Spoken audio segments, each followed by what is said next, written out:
If you're looking for exclusive content, please don't look any further than joining the Trap Talk Patreon family. Some of the best reptile keepers in this industry are part of the Trap Talk Patreon family. As soon as you join the Patreon family, you connect to a Discord. You can also tap into an Instagram group chat, connect with some of the most diverse keepers we have in the reptile hobby today. Shout out to my Patreon members and be ready for Trap Fest 2026. It's going to be one of the biggest events yet. Find all information again in the very first link in the description below. And again, thank you so much to all my fellow Patreon members out there. Cheers. Trap Talk Reptile Network, coolest reptile network in the world. Welcome to episode 793. Trap Talk with Dave Levinson, his return, my good buddy. We got a lot to discuss, mainly current state of the reptile podcasting space.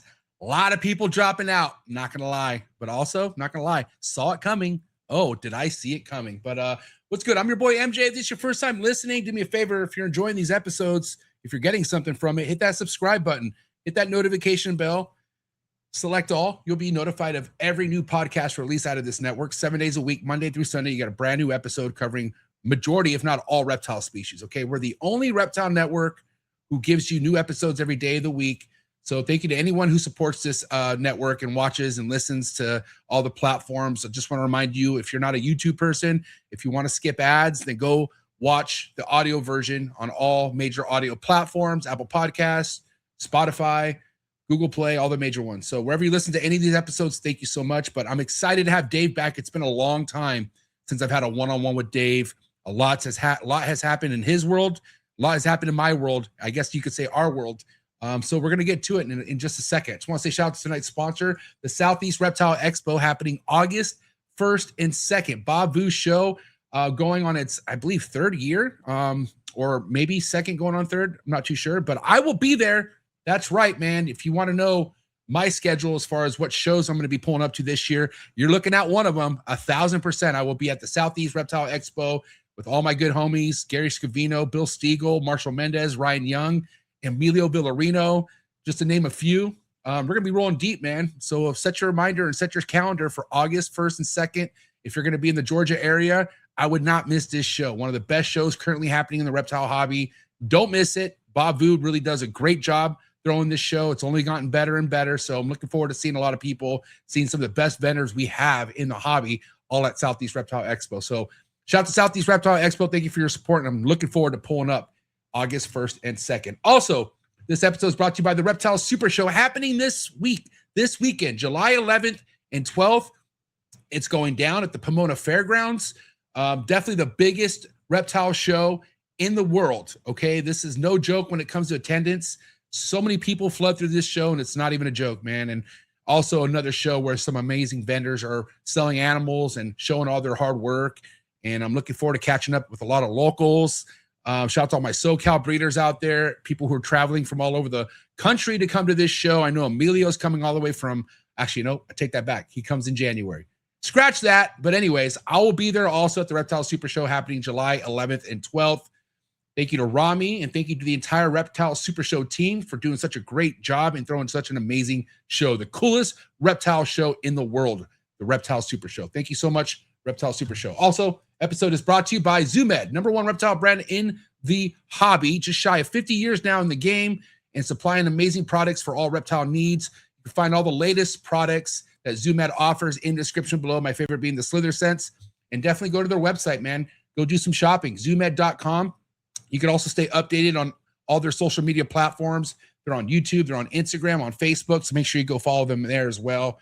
And yeah, thank you for your support, Zoomed, for being a main sponsor. Zoomed, thank you for everything. Also, this episode is brought to you by Phenome Genetics, one of the cutting edge, latest shed testing companies that come out in the hobby, and they're not playing around. I'll tell you that much right now. These guys are really, really taking their work to the next level.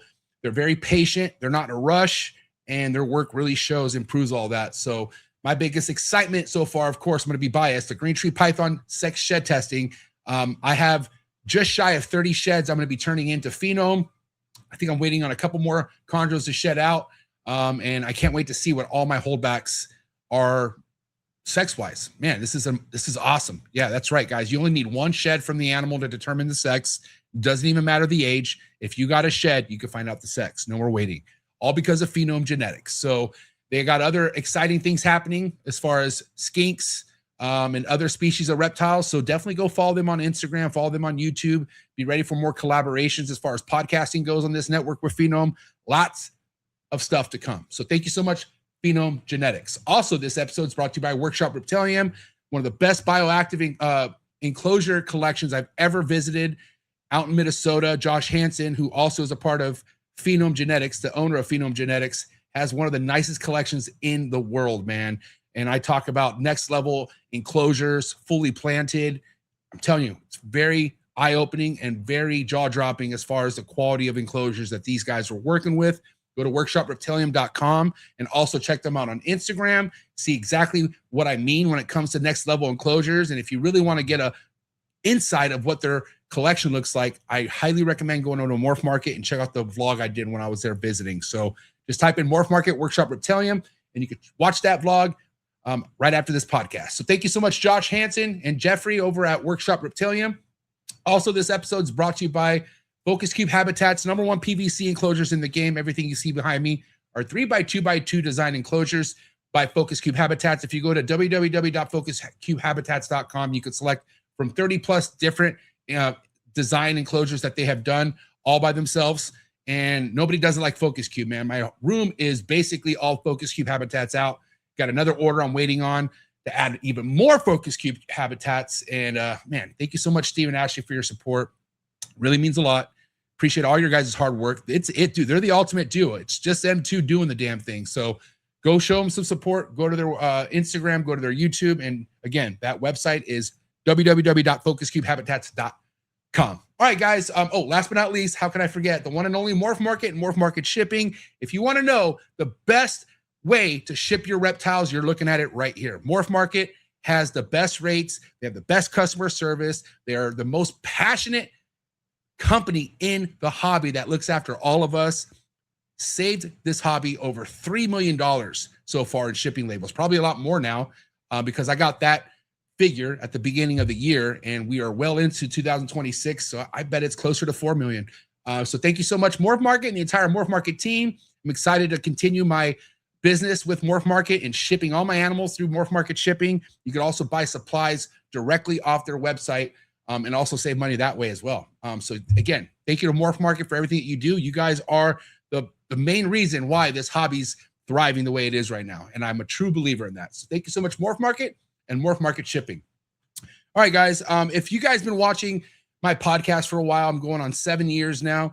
You guys have heard me explain how important Dave Levinson is as a person. You know, he's a good friend of mine. He's a huge face on this network. He has his own show, soon to be 2 shows, which we'll probably get into later on in the episode. I'll let him be the one to spill the beans on that. But I mean, when it comes to people in the hobby, hands down, one of my favorite people is Dave Levinson. He's taught me so much about this hobby.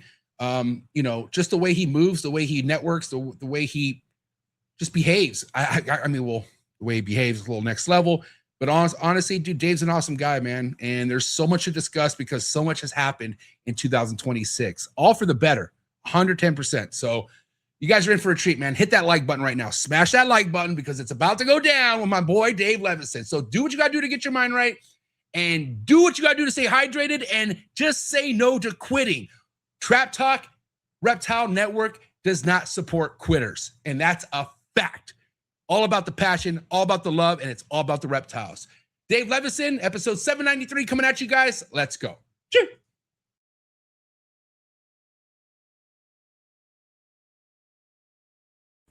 Good. You ready for do more in the future? Trap Talk podcasts? Yes. Man. Only Trap Talk. Exclusive. Yes. Exclusive. Oh. So stop calling us. Rub the spot, get the club to pop. When I come up with the crop, God love it or not. I'm hot from the hop to the rub the spot, get the club to pop. When I come up with the rub the spot, get the club to pop. When I come up with the rub the spot, get the club to pop. When I come up with the rub the spot, get the club to pop. When I come up with everybody, we do it. Everybody, we do it.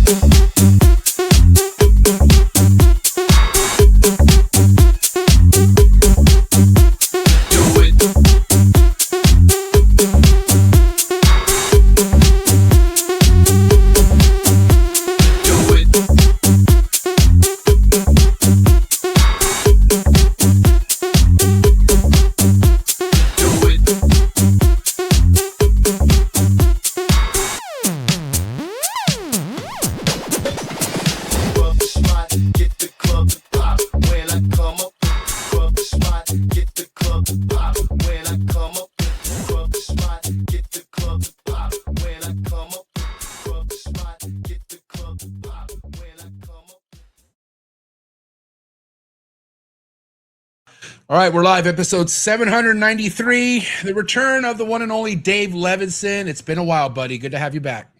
Always good to be here, man. Love these times. We don't have enough of these times. It's not like you're already doing work for me in this damn network. You're killing it, bro. Love having you a part of it, and just love everything that you're bringing, vibe-wise, knowledge-wise. I get a lot of good feedback from people saying they're happy to see you be a part of it, man. So just thought I'd give you kudos right off the bat, man. You're doing great things for this network. Appreciate that. Honestly, you know, I've been holding this in for a while. You know, a fan of the podcast says I didn't want to make you jealous, but you referred to me as the throat goat. And, you know, I know this is your space and all, but I could share that title maybe. But, you know, I think I'm doing good things. Yeah, man. I mean, you've been podcasting longer than I have. I mean, I may have been doing it more than you with episodes, but your first Reptile podcast goes back to what, Herp Rock? Is that what was called? Well, Herp Rock? My first episode goes back to us, but then, you know, I did some stuff afterwards. You already had a head start on me, man.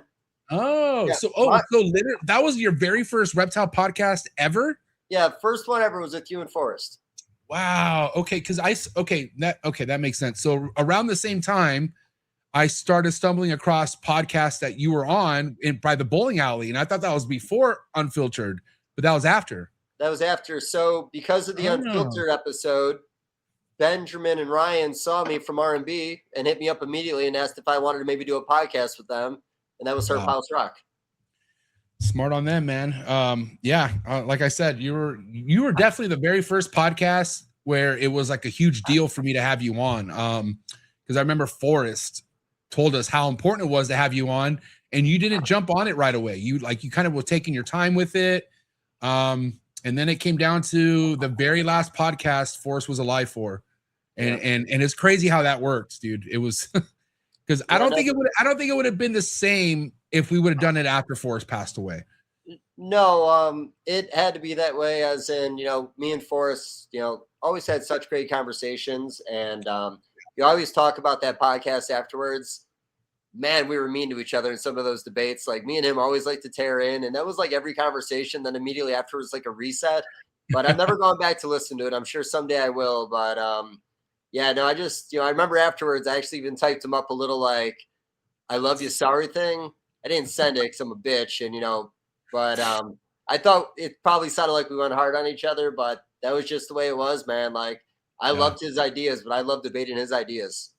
Yeah, man. I mean, obviously there was some sort of chemistry relationship leading up to that podcast. And again, you know, I was on the tail end of having multiple conversations with Forrest a week, some of them being up to 3 hours long on the phone. And I can't tell you how many times he would bring you up. He brought you up so much. So, and then here we are now, dude. You know, I always tell this story too. I'm sure you, obviously it's a classic story, but remember the time when I just wanted your friendship so bad when we finally hung out at Arlington and I slid you that jar of weed and you put it in your pocket?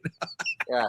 Well, you know, I'd say if I looked homeless back then, you should have known better, but I actually look kind of straight laced with that mustache. So I just thought it was an offering, man. I just thought you're like, wow, I was like, this is a real good fucking guy. So that was my, I've just never had anybody ask me to sniff their weed before. So I didn't compute. Again, I walked away a little confused, but I'm like, hey, I think that's going to work out. I think I was like, you know, even though I have another day and a half and I gave him all my weed, I'll figure it out. I'll be okay. Yeah. No, you know, I'll be honest. Some of my favorite stories, you know, there was the red wine story. I'm not going to get into those details, but yeah, that was wonderful. I appreciated you for that. Oh shit, dude. But no, it's been good, man. I'll be honest too.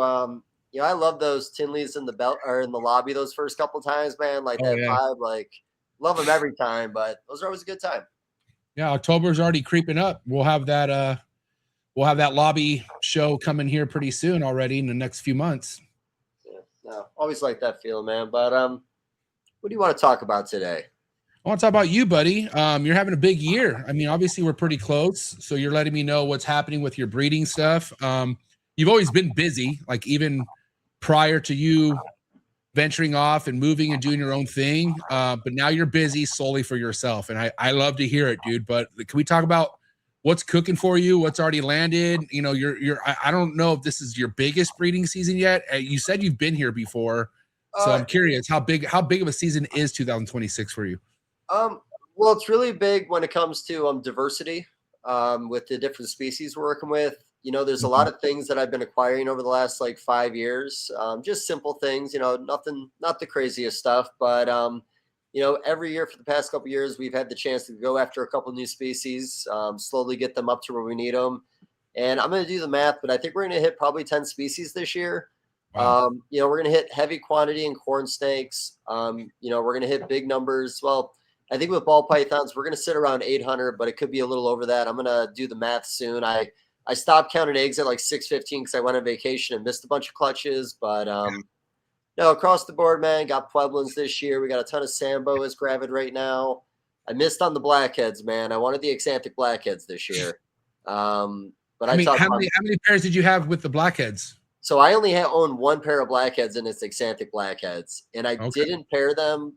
If I would have paired them when I paired my Wumas, I would have probably got a clutch out of them this year. But I didn't pair them because I didn't cool them. And I didn't think they would go without me cooling them. But she built no matter what. You know, I've talked about this a little bit. She got up to like 21 millimeters late December. And that was the first time I had checked her. So at that point, I got the mail in. She only developed about 3 more millimeters, and they looked cloudy the next month around, and then it was over. So if I would have done everything the same time as the Wumas and the Angolans and everything else we had in that rack, I would have got a good clutch out of her this year. But next year, that was probably the saddest miss this year. I really wanted the challenge of those eggs. I mean, are you doing it? Is there anything different approach wise when it comes to breeding Womas versus blackheads, or are they pretty much neck and neck the same thing? So, you know, I think it's different for everybody. You know, I thought I'd heard from some people years ago that the cool down had a lot to do with follicle development. And then I've also heard recently that the cool down is actually more to keep them from cannibalizing each other. So, you know, everyone's got a different way of doing it. You know, I'll talk to Bob Vu. You know, Bob Vu successfully bred his blackheads this year and hatched his blackheads. Pretty cool. So, and I don't think he did a cool down from our conversation. So it could be more towards the cannibalism thing. But no, like I said, I got them together for some locks. I waited too long. I think she was too deep in the cycle. And I think if I would have got something in there before 15 millimeters, it would have been a different story. But it just happened too late. But like I said, the Womas went well this year.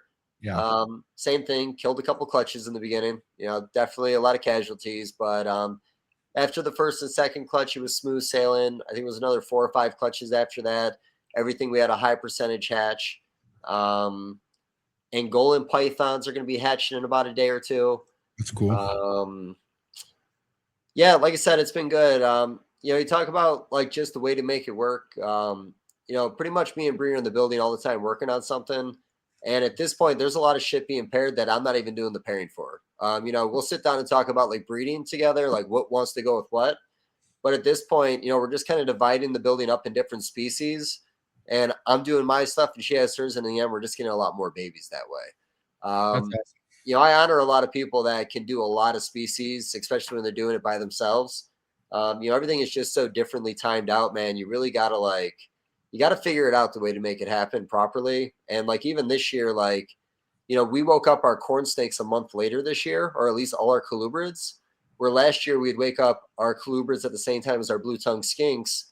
And then I would be spending 8-9 hours a day trying to get blue tongue skinks to pair while I need to be doing my colubrid stuff to get them packed up and ready to pair and all that good stuff. So this year, staggering that out a month, we didn't look at the colubrids until we were completely done with blue tongue skink breeding. And I think that made everything a whole lot easier.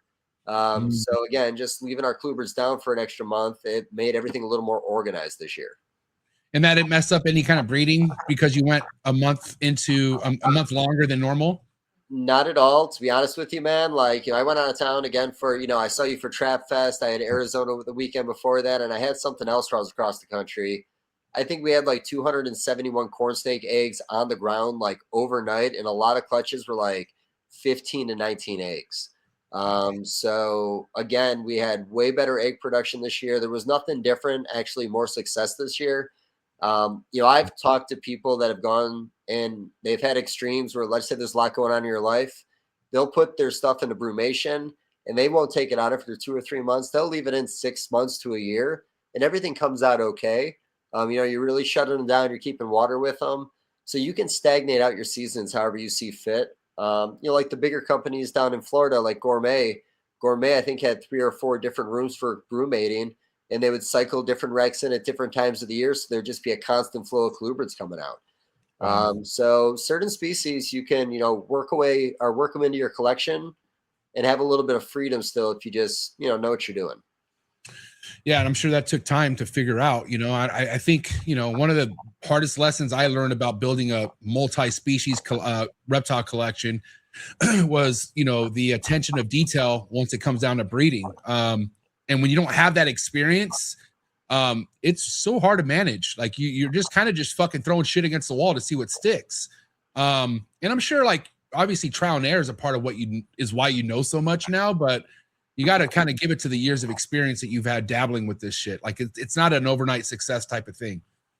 No, and kind of even talking back to like the Herp House Rock days, like every single week, my goal was different species. I didn't always know a lot about the species going in, but I just thought it made for more interesting conversations because the three of us were asking questions that were kind of genuine because we didn't know what the fuck we were talking about. So, that's kind of like that nerdy Herp House Rock vibe. We kind of had that where there was kind of a learning experience. And, honestly, over all these conversations and all these podcasts over the years, I've taken a little bit out of every one of those conversations that I'll always remember that have helped out with something I've done. So, big benefit having them. Yeah, totally. I mean, that's the way I look at it too. I don't, it's one thing I love about reptile podcasting as far as the way I approach it. I don't do it for the amount of views. I really don't. I just know regardless of how many views you have, somebody's taking something away from it. Like somebody's able to use whatever information is being talked about and it helps them. I'm sure at this point you've had tons of people come up to you, Dave, telling you how much they love hearing you on a podcast, because you're definitely somebody to when they get going, you're fucking spitting some crazy facts about your breeding success, stuff that you're looking at from afar, et cetera, et cetera. So that's what it's, and again, man, we're going to get into it tonight about the reptile podcasting space. I think it was 3 years ago or 2 years ago, you did some sort of a count and you said you had over 100 reptile podcasts that you counted so far that was out there. Yeah. I got to tell you, probably more than half of those, if not maybe more, they're gone. And some big ones too. Like, and what I mean by big ones that were around before I was around, ones that were calling themselves a network, basically cutting out anything that I was doing and they're doing it for themselves, but it just didn't sustain. And again, more power to whoever is out there trying to do their thing. But I know why I do this, man. I love the reptiles. I love learning, but I also like giving people information that they could run with. And I think you're on that same tip, dude. I feel like you're all about helping people based off you just speaking what you love to speak about. And I don't know anyone out there who loves to talk about reptiles more than you. I think you and Ryan Young and Nick Mutton, those are like my trifecta right there. I think getting three of you guys on a podcast would be amazing. Holy shit. I just thought of that. Might have to schedule that maybe. But anyways, you know what I'm saying? Understand. Yeah, dude. So I got to ask you, you got a lot of ball pythons under your belt this year. Why? Why ball pythons? Here's the thing. Why not ball pythons?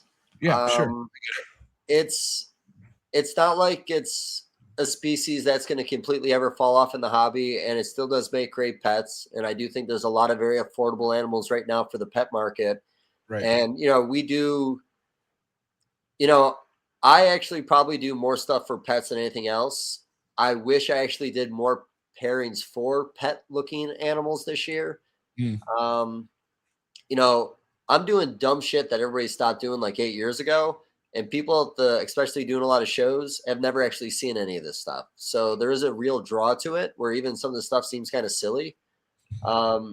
I do plan on downsizing. I think I've got it down to like 350 on breeders, which sounds like a lot, but it really ain't shit compared to what it was in the past. And I'm going to dial that number down even more. But, for what goes into the species, and when I didn't produce them, I was out getting them from people I knew just to have them at the shows. I'll always have a percentage of the whole collection that'll be ball pythons. I just don't know exactly what that number is yet. Because, I still get excited cutting these clutches, man. I still get excited when they pip on their own. Like, there's some combos we're making where I'm not bored of everything. I just think, I'm not in the high end market anymore. there was a point where we were doing some stuff, and there was calls that could be made, and we sold a lot of really cool stuff. But I sold a lot of really cool stuff, and everybody else is holding it back. And because of that, we gave up years and years to get ahead on projects. So I've kind of simplified a lot of things and just $1,000 clutches. I'm pretty happy. There's a couple of things we're going after that are a little more high end, but like in the whole scale of the collection, our high end's probably 5%, and everything else is just pumping out $200 and less range animals. Yeah. Mm-hmm. So, and like I said, I'm very content with that. We definitely got it set up to where, we can accommodate everything we're making. So as long as I can accommodate it, as long as we have enough food flow, I won't necessarily bring numbers down. And I really do enjoy to have the freedom to do wholesale. This past weekend I did a show, and it was a great show. One outside in Illinois called Crabs. Really good catchy name for a reptile show. But it's ran by a local pet store, the Tie-Dye Iguana, and they put on a good show. But at the end of the show, I ended up doing a wholesale group to that pet store, and I think that sale right there was probably 30% of what I made the whole weekend. So having that freedom at the end of the day where I'm not like, God, I got to take everything home and get everything I can get out of it. I like having that freedom. I could do some wholesale at the end of the day because I feel like no matter what this market is, there's always people looking to buy. Yeah, and the truth is with ball pythons, pretty stuff will always sell no matter what. And I feel like that's something people should really like. If they want to find longevity in their ball python projects, just make pretty stuff. Like don't chase a morph that's trending. You know what I mean? There's nothing wrong with that either, but no. Damn, dude. I mean, some of the people's formula that you have right now, like Emilio's one of them. Obviously Emilio's into high-end stuff, but his bread and butter is $200 to $500 snakes. And he fucking sells the shit out of those. Every show he goes to, he makes $10,000-$12,000. You know what I mean? So, and there's nothing wrong with that, man. And he's enjoying doing it. Like he's making pretty cool bells and GHI combos and just really simple, but yet beautiful stuff. And ain't nothing wrong with that, pal. I'll tell you that much. No, I think, the problem is, and this isn't like any new news, but, we all chase the same thing. It's going to get lower in value almost immediately. We all have it. It's not exactly more valuable all of a sudden. So, I'm always going to be chasing some trends, but I mean, I would like to hatch out at least one Pompeii just to say I hatched out a Pompeii. I think it was a very unique, iconic animal. So yeah, I mean, I get it. But yeah, no, I'm like just a little more flashy now. Like some of the old, like leopard spot nose, even some pinstripes sometimes, like, just things that we haven't seen in a while, even like calico stuff. Like you can walk the show and hardly see any calico anymore. And I've always thought calico ball pythons are some of the nicest. Pet industry loves those animals, but, I'm not telling everyone to follow my lead. It's a grind. I'm having to sell. It's a lot harder. And, I always tell people the big difference between a $5,000 sale and a $50 sale is you'll never hear from the $5,000 sale again. The $50 sale might need you on the phone 5 or 6 times, talk about lighting and heating and setup. So more work sometimes goes into that cheap animal, and sell 1,000 of those, and you got a lot of phone calls you're going to have taken every year. Yeah, but you were kind of brought up that way to basically, hold a lot of your customers' hands. I mean, I feel like you've always been that way to help people. Well, yeah, I mean, I'm always all about help. I don't see why not. I think I always make the comment, like when I came in the hobby, I think those first few phone calls I made to like real big mainstream breeders, I was really afraid of making the phone call. Like, would they answer? Do they even want to talk at all? Even like Tracy Barker, man, like first time I ever called her, I think we were on the phone for like 2 hours. Like, she knew me in passing, but like I wouldn't expect getting the time of day out of those people. And, I'm all about having the conversation I was too afraid to have. You know what I mean? Like, I like that people approach me and want to talk about this kind of stuff. Yeah. Oh, man, it sucks. I don't know, ever since you were really getting involved in podcasting, we always talked about how crucial it would be to get Tracy on the show. And now it just seems like such an impossible feat, like literally impossible. Like the lady just wants nothing to do with podcasting. Yeah. I hate to say it, and it's going to kind of go into the conversation I have, but like, back then there was kind of a exclusivity to podcasting because there was like one real big podcast or just a couple on the scene. And, it was kind of unique. And sometimes like, things, again, just like in a ball play, the more things get a little oversaturated. Yeah. And I can only imagine how many people hit up Tracy asking to go on a podcast. Like, I think at one point there must have been like 50 different podcasts going on, 100 different podcasts. I bet you 25% of them had the balls to at least write her an email. I wrote her multiple emails. We talk about this, man. Like, I've had middleman conversations through her. Like, now that I want her on the podcast, I'm afraid to even call her on the phone just to small talk some reason. Like, I'm doing it all backwards. And we talked about that too with like Ralph Davis, which everybody's gone for. They've had a couple yeses, no shows. Like, I would love to, you would love to, the whole industry would love to hear it. What will it take? It's hard to say, man. Because like I said, everybody's been trying. Even I'm going real slow with that still, man. I've been talking about Ralph Davis for 5 years. I would love to, man. And like I said, he was the first big breeder to ever invite me into a collection. I had never seen a big breeder's collection before. And what a fucking collection to see right off the bat. Yeah, man. Definitely was, legend Ralph was, and what's crazy is my Ralph Davis was Barcheck. Like me coming in, I stumbled across Barcheck first. So I went at least 2 years of just geeking out on Barcheck videos. And it wasn't until 2 years after having a podcast, I started looking up Ralph Davis YouTube videos. And I'm like, oh my God, like this guy's the OG. Like it's not Barcheck. And because you think, okay, Barcheck took it to a whole nother level. We could admit that. Like he took it to a mainstream type vibe. But Ralph Davis was like, oh my God. And we're talking like, didn't talk much, if not anything. He just showed stuff real quick, and just seeing how his racks were, and he's playing fucking metal music, and it's just like, bro, like that's OG snake keeping era right there, like the original. You know what I mean? I don't know if I'm saying this right, but like the ultimate dick tease with Ralph Davis back in the day was his flatline video. Yeah, I saw that. Yeah. He went by it real quick. Yeah, just real quick. And you know what? Never came back to it once. Never talked about it ever again. Like that was it. Just that one video. Like literally, we're still hanging. Want to know what the fuck's going on with that thing? Yeah, and he waited towards the end. Like remember, he was just showing he was just showing his racks off. Yep. And then it was a quick 5-second like, and gone. I was like, dude, that was so hard. Like, and think about it. People fucking thrive off the attention nowadays. They would want to make fucking a whole year worth of videos off a snake like that if they could. Not Ralph, dude. It just wasn't in him. He didn't give a fuck. I love that. No, it was his terms. He did it because he liked it. And like I said, man, like really genuine guy too.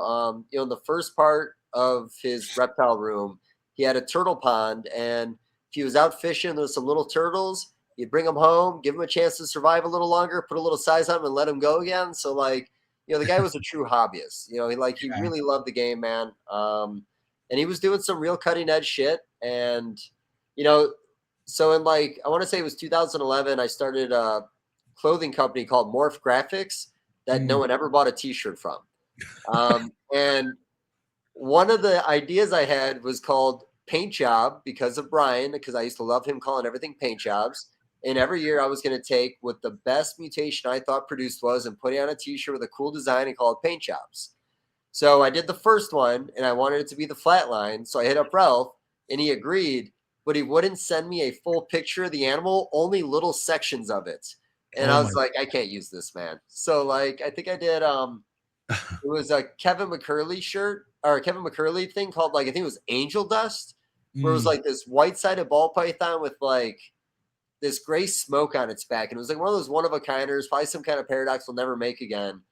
But I printed it in like sublimated printing on those really soft, like American Apparel tees. And I gave one to Kevin, and his buddy reached over and like played it a little bit. He's like, wow, it feels like pajamas or some shit like that.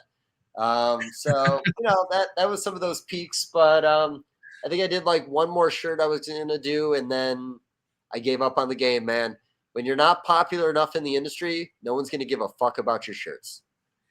Yeah, and merch in general is tough, dude. Like it's, you could probably sell a few, but like the continuous side of being able to sell out on merch, it's not that easy. The only time I ever saw it easy is when Forrest passed away and we had the Zoo Dream merch. That shit we didn't have enough of that. Like that shit was gone. Design. Yeah. I thought it was a cool shirt. Do you remember, this was probably like on the edge of you coming in, I think the company was called Herp Life, and it was a clothing company. Like, they were doing end caps at Tinley, like on the front side of the building. I remember, like, it was they came in swinging. I think it only lasted a year or two. Wow. With the overhead that goes into shirts, and then everyone's got a different style. It's tough. Yeah, nowadays I feel like the move with merch is going through one of those online systems where they basically give you a small portion of the profit and the rest goes to them, and they just design it, or they put your design on a shirt, they ship it out for you, and they take the money and everything. You know what I mean? Which is, I don't know. Like, for me, I'd rather do all that, but it's so much work. Like, I don't have the time to fucking sit here and ship shirts out. I'll never forget, I was the one shipping shirts out with Forrest, and I think I must have shipped out over 200 shirts. And I could only do like 50 a week because it was so much. Like, I'll never forget, like, my head hurting from like all the computer typing and like all the labels I was making, because I didn't have one of those fucking sick labels that were spitting it out. I had a printer that was just like, I had to fold it and tape it, and like, oh man. But I did it all because of Forrest. I mean, I was, and to help Desiree out. That's the only reason why I cared about doing it. But again, that was really cool design too. I love that shirt. Yeah, no, I never wore that shirt. Just put it up in the closet, got it there to keep it safe, man. Like, I was talking to Bob one time, and, he gets like a ton of different t-shirts in from a ton of people. And I've been getting a lot more people's tees too, which I do appreciate.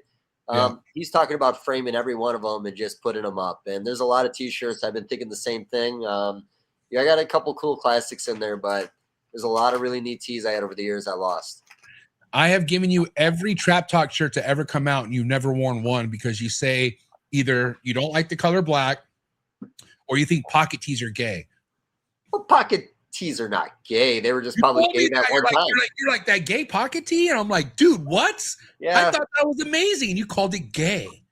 Well, maybe sometimes just don't take me serious. Well, I'm happy to, I think there's a little bit of hope that you still have these shirts tucked away somewhere. But so I left all mine behind at the party in the car. Yeah, okay, it's funny you said that because I found them in my car I had my car detailed, and the guy put them on the front seat, and I'm like, what are these? And then you also left your charger too. Yeah, I left everything, man. Yeah, I had two shirts, and then I didn't know where the shirts were until I saw the charger, and I was like, oh my God, these are Dave's. So I have that. You're good. I'll left a little retractable snake hook in the pile too. I got that. I found that. I'm keeping it. So thank you. Okay, that's fine. You can have that one. That one's shit anyways.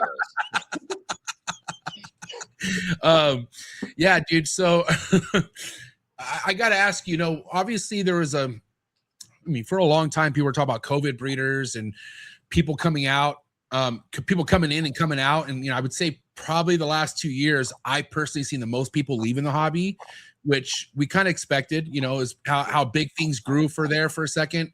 Of course, not everyone's going to hack it, but when we talk about reptile podcasting space, and we just mentioned how there was a time you counted over 100, I know I did, but did you see a lot of these podcasters tapping out and calling it quits? I think if anything, it's tough, man. Consistency, like, takes obedience in this, man. And me, I'm sometimes very inconsistent. I've had gaps where I've just like gone for like 6 months, maybe dabbled on a couple things. So like, I can understand it's tough to stay on top of it. And, when your friend pool's only so big, or like what you want to talk about, you kind of hit an end, man. I can see eventually just fizzling because you run out of shit to talk about. I think here's the thing, and I don't mean this in any like disrespect, but I don't think podcasting is for everybody.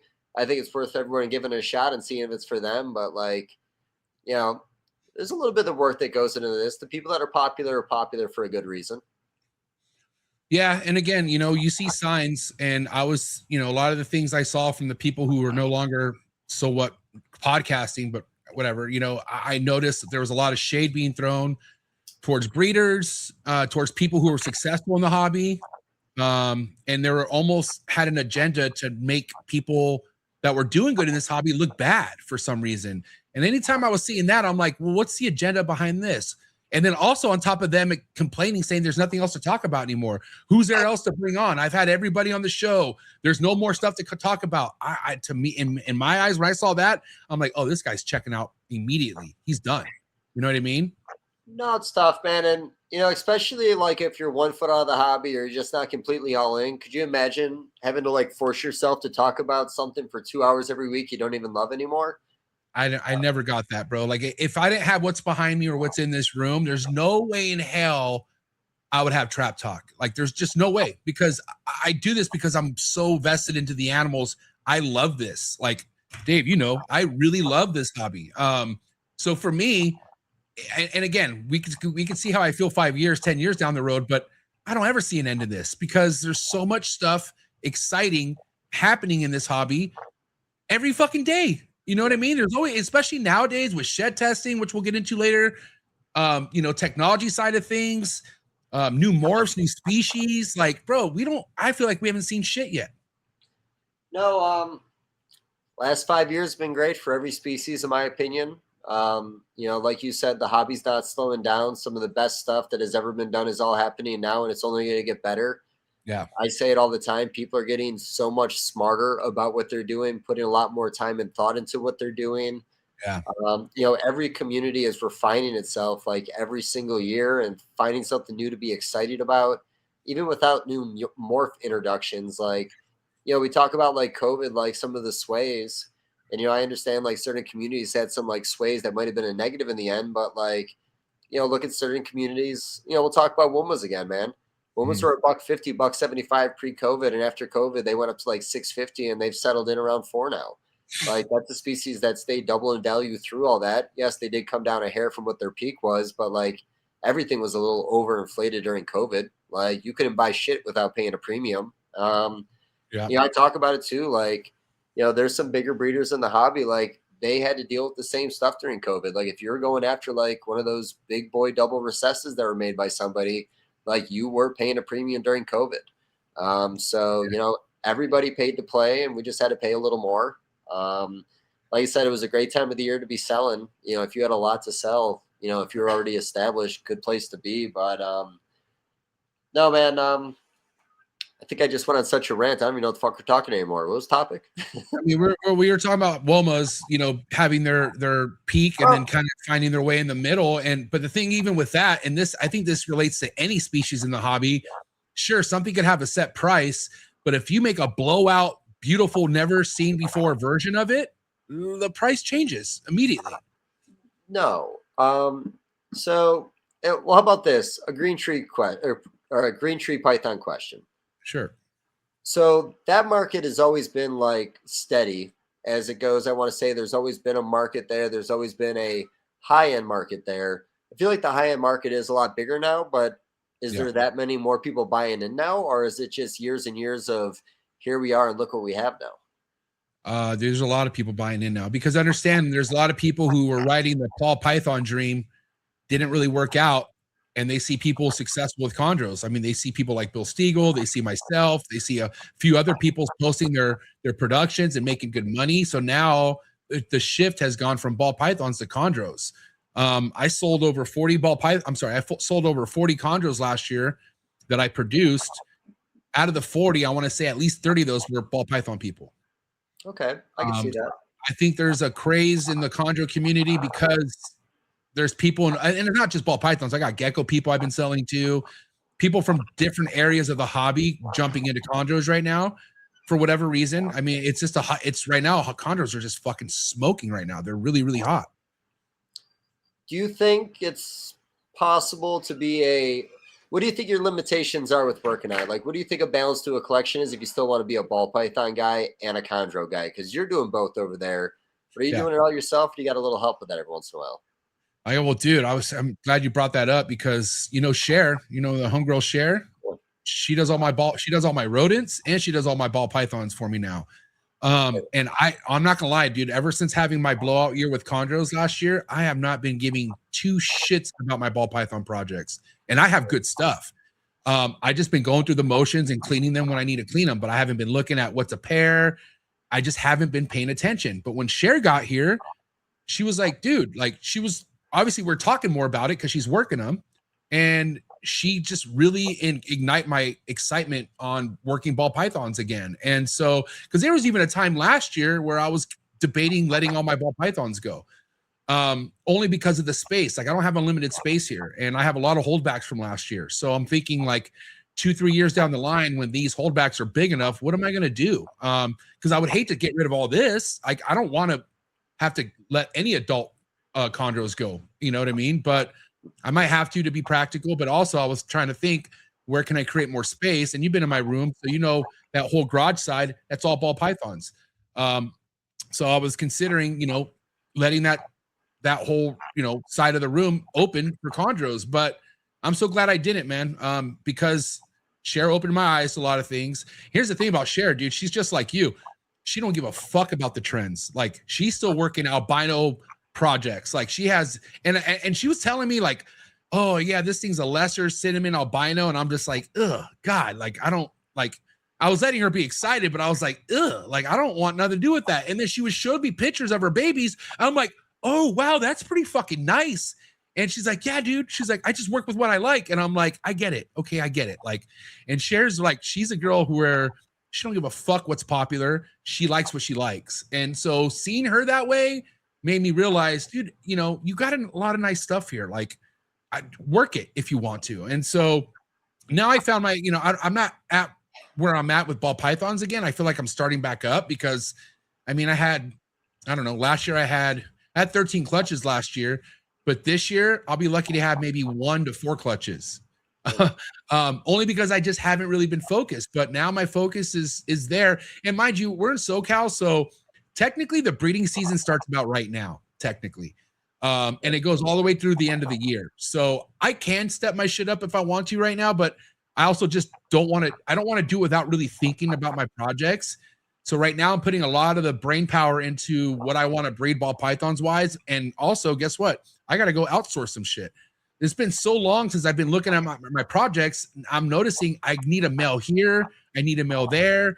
And so I got to, you know, spend some dough this year on some ball pythons, which I'm excited to do because I haven't bought a ball python in like 5 years. So, you know, it is something where you can easily get distracted on what you're being successful at. And mind you, dude, I waited 7 years to have success with chondros. Like I ate shit for a long time. So once I finally got there, I was like, oh, fuck, nothing else matters. I got chondros, but hold on. You know, the reason why I was able to sell so many chondros last year is because of the ball python people I brought in. So I would almost be doing myself a disservice just letting ball pythons go where that's my fucking bread and butter to get people into chondros. Nobody has brought more ball python people into chondros than I have. And I don't mean to say that in a conceited way. That's just facts. Like that's just the facts because of what I've been doing on the show. So why would I want to get rid of that? That makes no sense. And I'll figure it out space wise. Like if I got to let some of this stuff go, because too, mind you, a lot of this stuff that's on my wall, Dave, I've had for over 5 years now. And female breeder chondros, they usually got about, if they're lucky, 3 to 5 clutches, and then they're pretty much toast after that. Like they're just. I mean, anything more than that, you're stretching it, and they're probably going to give you either shitty results or they're going to die. They don't do good longevity-wise breeding. So, yeah. Well, with your retired breeders, then, I mean, is there like a sweet spot in the community where you guys come off them to put them into the pet industry, or like how does that work? Yeah, big time. So, you know, there's other people I've spoken to who have like either retired breeder males, females that are very healthy, but they just ran their course, and they could still live another 5-10 years elsewhere if they're not being bred. So, you know, I even have people on my own Patreon group because I have a couple males that I don't plan on breeding ever again. And I got guys in my Patreon who love chondros so bad they don't want to breed. They just want a cool pet.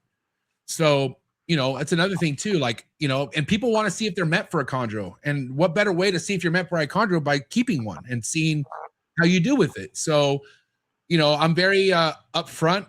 You know, breeder males, they could go forever. I'm not worried about that. But if I sell you a female that's giving me 5 clutches and she shows me signs of her being done, I'm going to make it a point to wherever she's going next, like, do not breed her. Like, she's a pet. You know what I mean? And mind you, they could do whatever they want, but I feel like I trust the people I go to with stuff like this, and they'll listen to me. But that's my plan. You know, I'm still probably 2 years out from having to find homes for most of this stuff on this wall. but I have stuff to replace it immediately once they're gone. So, yeah, you know, that's another thing too, man. Who doesn't want a pet chondro? I mean, they're easy to keep. They're easier than ball pythons. I mean, they're literally just a display animal. And even more than that, you could take them out, you could let them roam, and you know, you spend some time with them. They're pretty hardy. They're not as fragile as people think. You know what I mean?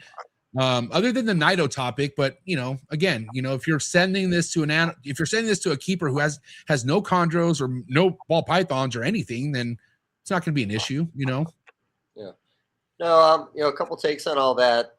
So first off, yeah, I feel like there's always those iconic animals. Like if you're a true like reptile lover, like going to the zoo as a little kid, you always hope there'd be a green tree python display somewhere.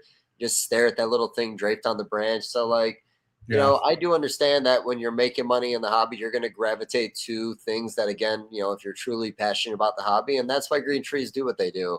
On top of, like you said, there's some amazing designer projects out there. Some of the cool stuff is happening. I think there's always been cool stuff happening personally, but yeah, I always thought garter snakes might be like a bigger hit in the ball python community. There's a lot of very unique stuff going on, mutation-wise crosses. But yeah, but those are they're just so messy, bro. That's they shit all the time. They eat nonstop. You got to chop up all kinds of stuff. And I think because sometimes a ball python breeder doesn't want something that's more work than what he's already doing. And that's why, again, with green tree pythons, you know, it's not more work than what your ball python is. And I don't want this to be taken the wrong way, but it sounds like you kind of cycle through animals in the same time frame. So you're used to having to reset your collection all the time. Yeah. You're in balls, it's with mutations with them. It's when females age out. So, you know, I see the transition pretty easily with those.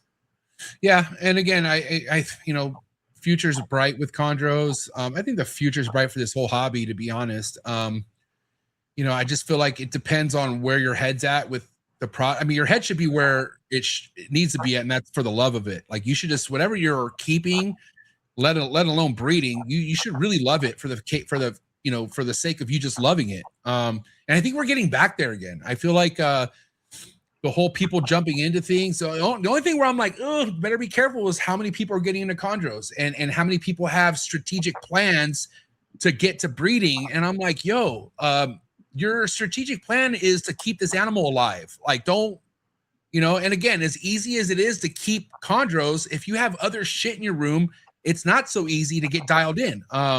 You know, there's things you just don't want to ignore. But once you get to the point of acclimation and your humidity's on point, you have a good routine, it's fucking like a well-oiled machine. You don't have to worry about it, but you still have to get there.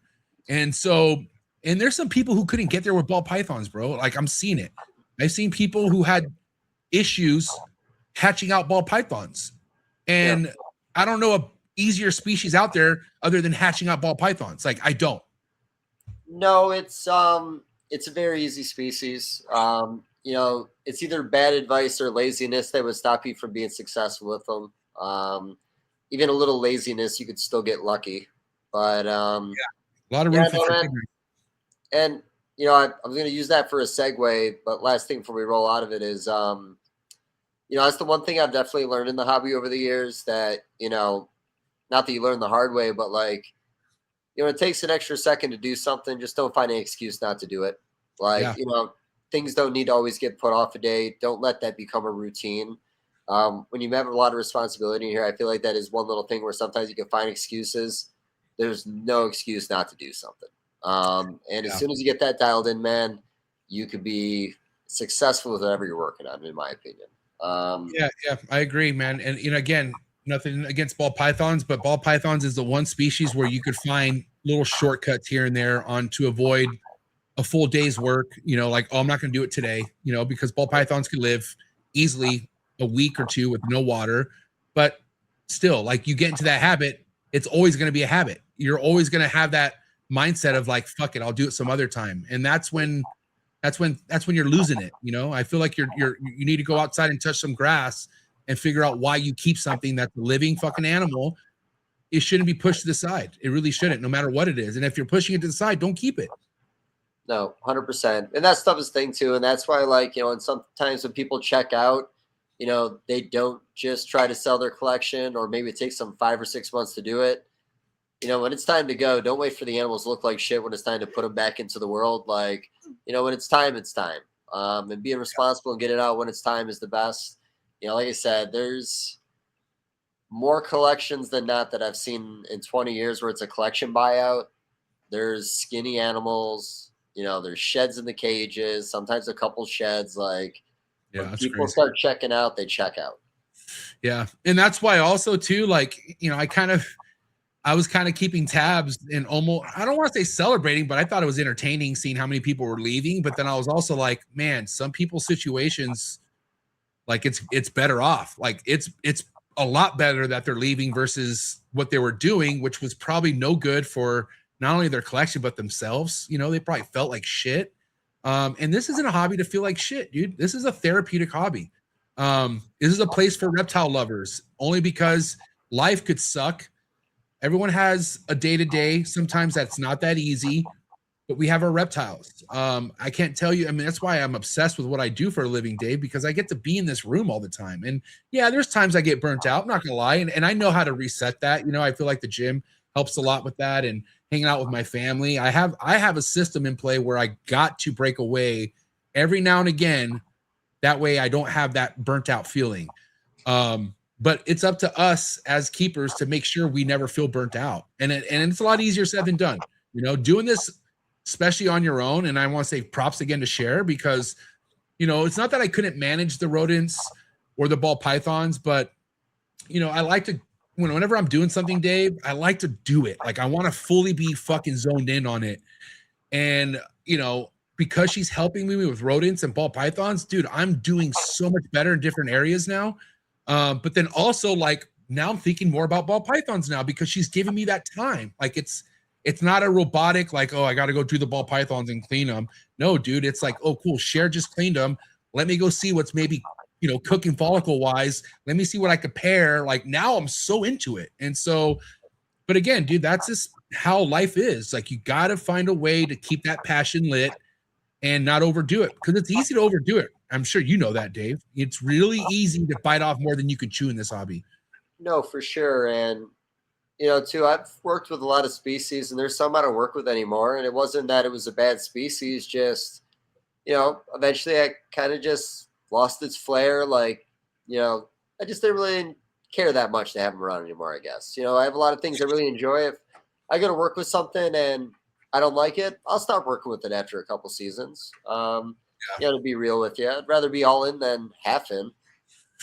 Yeah. I mean, I don't know how far back you remember my collection, but I had over 18 species at one point. Like I was everywhere. But then also as I got closer to breeding, I was like, I don't know what I'm doing. And I don't know if I want to risk fucking up so much, not paying attention at certain things. I just realized like maybe sometime at point in my life, but I'm not there right now. And I rather just be really, really good at like 3 species that I love the most. And again, that's mainly because it comes down to the size of my room. I don't have a fucking warehouse where I could add whatever I want, which I'm kind of glad because if space was no issue, I'm pretty sure I would have so much shit. All because I can. But you know, after working with monitors, Dave, and other species and like colubrids, there's no way I'll have that shit again unless it has its own room. Like if I ever get tree monitors or lace monitors or even colubrids, ain't gonna be in the same room as chondros and emeralds and ball pythons. They're gonna have their own fucking room. Only because if you want me to be honest about what makes life easier, having everything secluded in its own room. Like you know, you got your own temps, your own drops, your own humidity, like all to cater that species. And there's people out there who could do it all in one room. I mean, Ryan Young's one of the best at doing that. I mean, you've done it, but God damn it, man. Like you better be experienced and you better be dialed the fuck in. And the truth of the matter is when I had all those species, I was so wet behind the ears and I'm still wet behind the ears. That's the thing. Even though I've had success finally with chondros and, you know, made good money with ball pythons, I don't look at myself as an expert at all.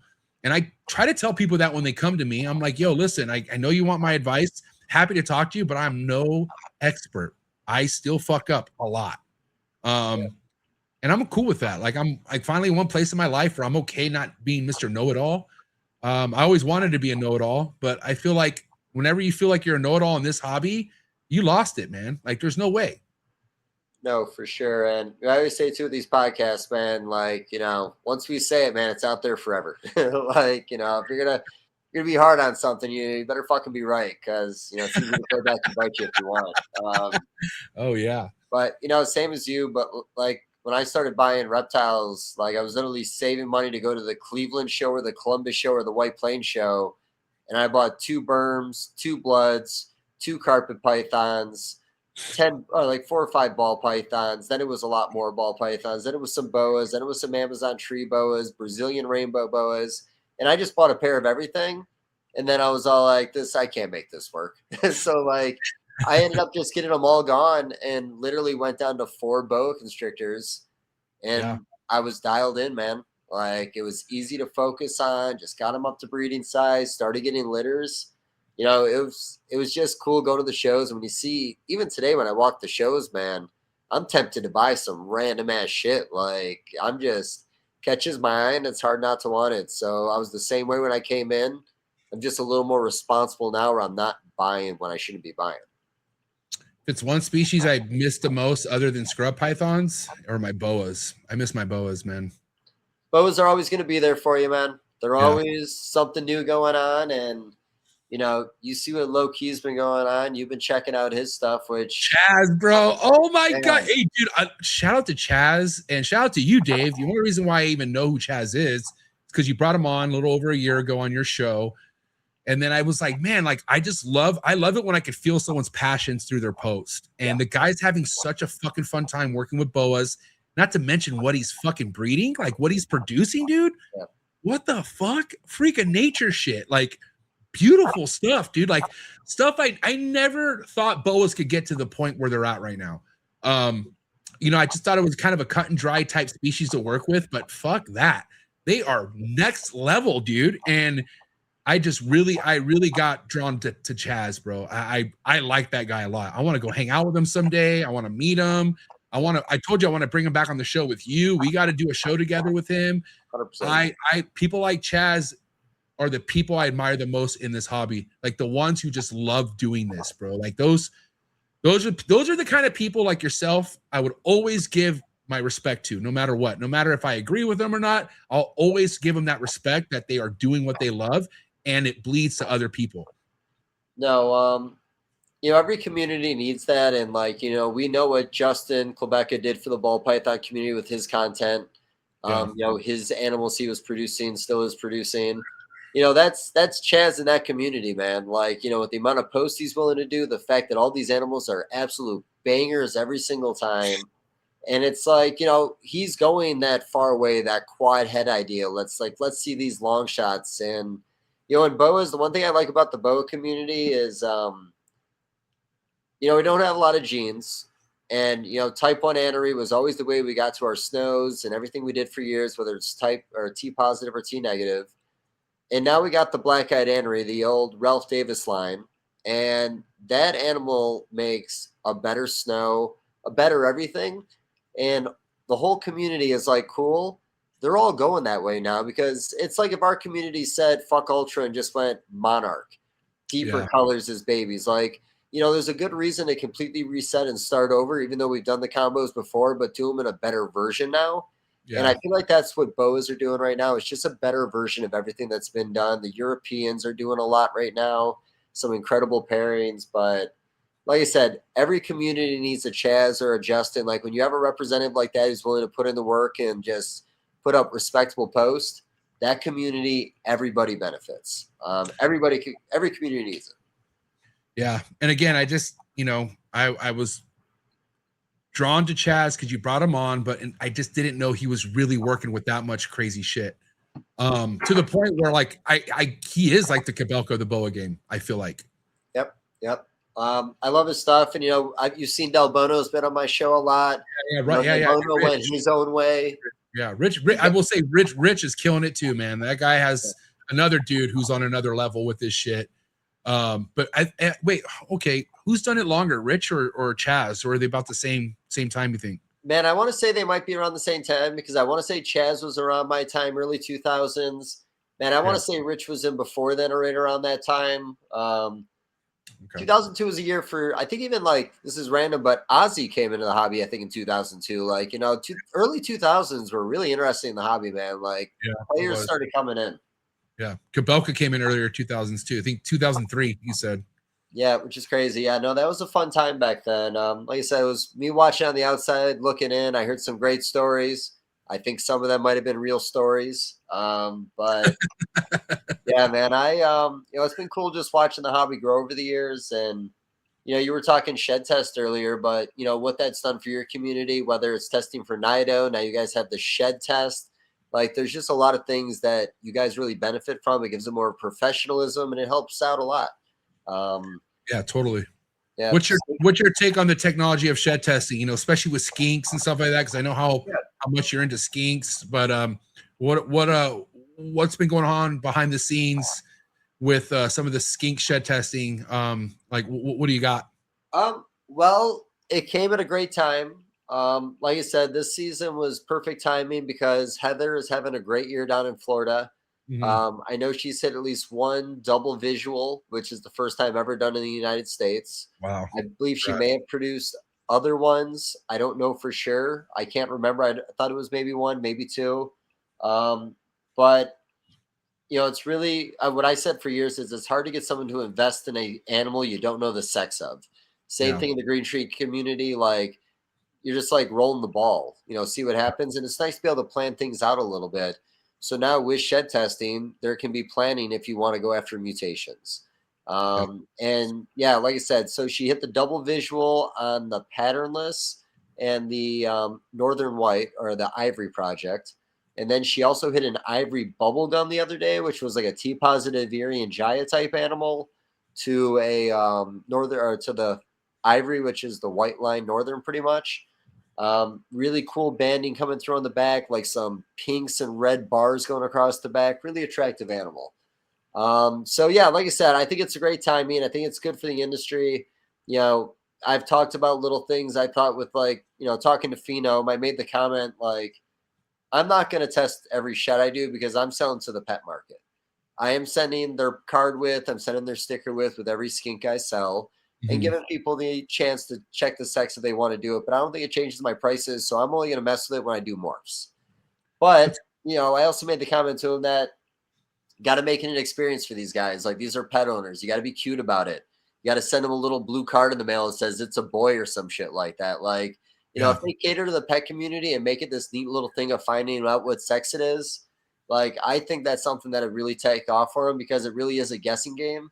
And sometimes even as adults, these guys will throw you for a loop on what the sex is. I've got one I still don't fucking know. It's like 5 years old, dude. Like, doesn't look any different. I'm actually going to shed test it at some point. But I think the timing's good because we got our morphs. And I think if they treat the pet industry right and the right people are talking people into doing it, I think they're going to be very successful. So speaking of pet industry, have you seen like these like kits that Phenom's come out with for like the pet industry side of things? Have you seen them? Maybe not, man. Fill me in. All right, check it out. So when I was over visiting Phenom, mind you, they have these for ball pythons. They have these for skinks. Check this out. So this is exactly on par with what you were talking about, like making it exciting. Like, this is the kind of stuff you could give to all your customers, which kind of shows you how to activate, you know, the test, how to ship it, and then the results. I don't know if they send a mailer back showing you it's a boy or girl. I mean, obviously they give you a report, but I don't know if it's like a cool little blue or pink thing, which I think is an awesome idea. But yeah, how neat is that? No, I love that, man. It's professional. It looks good. Yeah, no, like I said, I love the direction of the whole hobby right now. You know, other industries have had this in the pet industry, whether it's dogs or parrots and fish. Like, there's always been some kind of testing going on behind the scenes. Yeah, like, for sure. you know, those industries are older than ours, but like I said, the hobby's looking good, man. It's looking professional. The animals look great. There's always gonna be new people wanting to invest, and people are always gonna be buying pets. I agree, though, man. It's important to just not look at one side of the hobby and focus on them, whether if it's breeder or pets. You got to be able to do both. You got to be able to make sure both are catered because both are just as important, man. You know, the high-end stuff all the way down to the pet level stuff. All that stuff makes the reptile world turn. Without one or the other, it wouldn't work out. 100%. Do you think there's room for like a big industry, you know, let's come out and blatantly say Chewy, to like really do something that would benefit the hobby if they were really on the side of pushing the hobby? I know they're like sponsoring a couple events now. They're sponsoring some podcasts, but like, Yeah. I think if I read it right, I want to say their website gets like 45 million hits a month. Like, could we benefit, or do you think we couldn't benefit if there was something Chewy did that was bigger in the hobby? This might be a unpopular take. Oh man, and I'm not just saying this because I'm an employee of Morph Market. I like, put that aside. I just don't get a good feeling about Chewy, dude. I don't. Yeah. And again, I hope I'm wrong. Like, I hope something shows and proves that I'm wrong, because I don't want anything wrong for this hobby.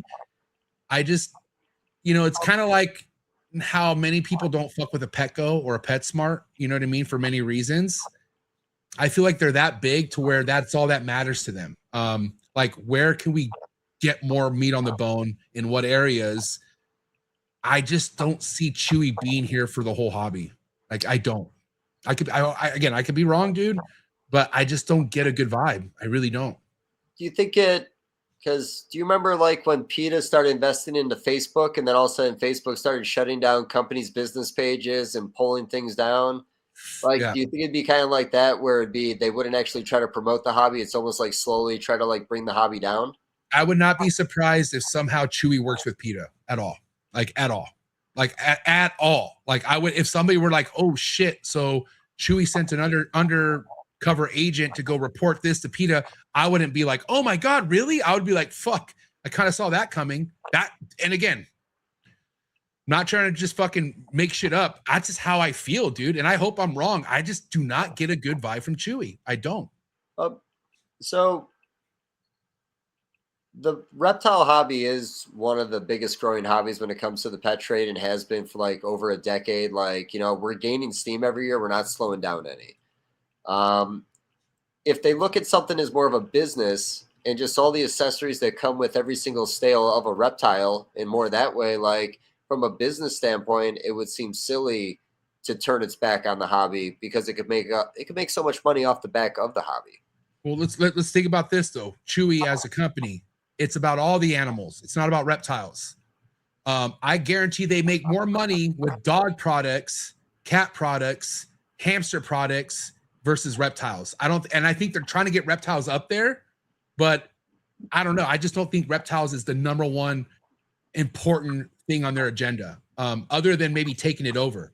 And that's what scares me. I think Chewy wants to take over. That's fair. And I don't want to be hypocritical, because people said the same thing about Morph Market, but Morph Market is a marketplace. Like and yeah, there's shipping, other things available now, but I know the history of Morph Market. I know John. I know Darian. Darian's a real reptile head. He's one of us. I have yet to meet any real reptile head out of Chewy. Every employee met at Chewy, clueless about reptiles. And they have Adam. You know, I respect Adam Wickens a lot, and Adam is probably like the main guy for Chewy as far as the reptile side of things go.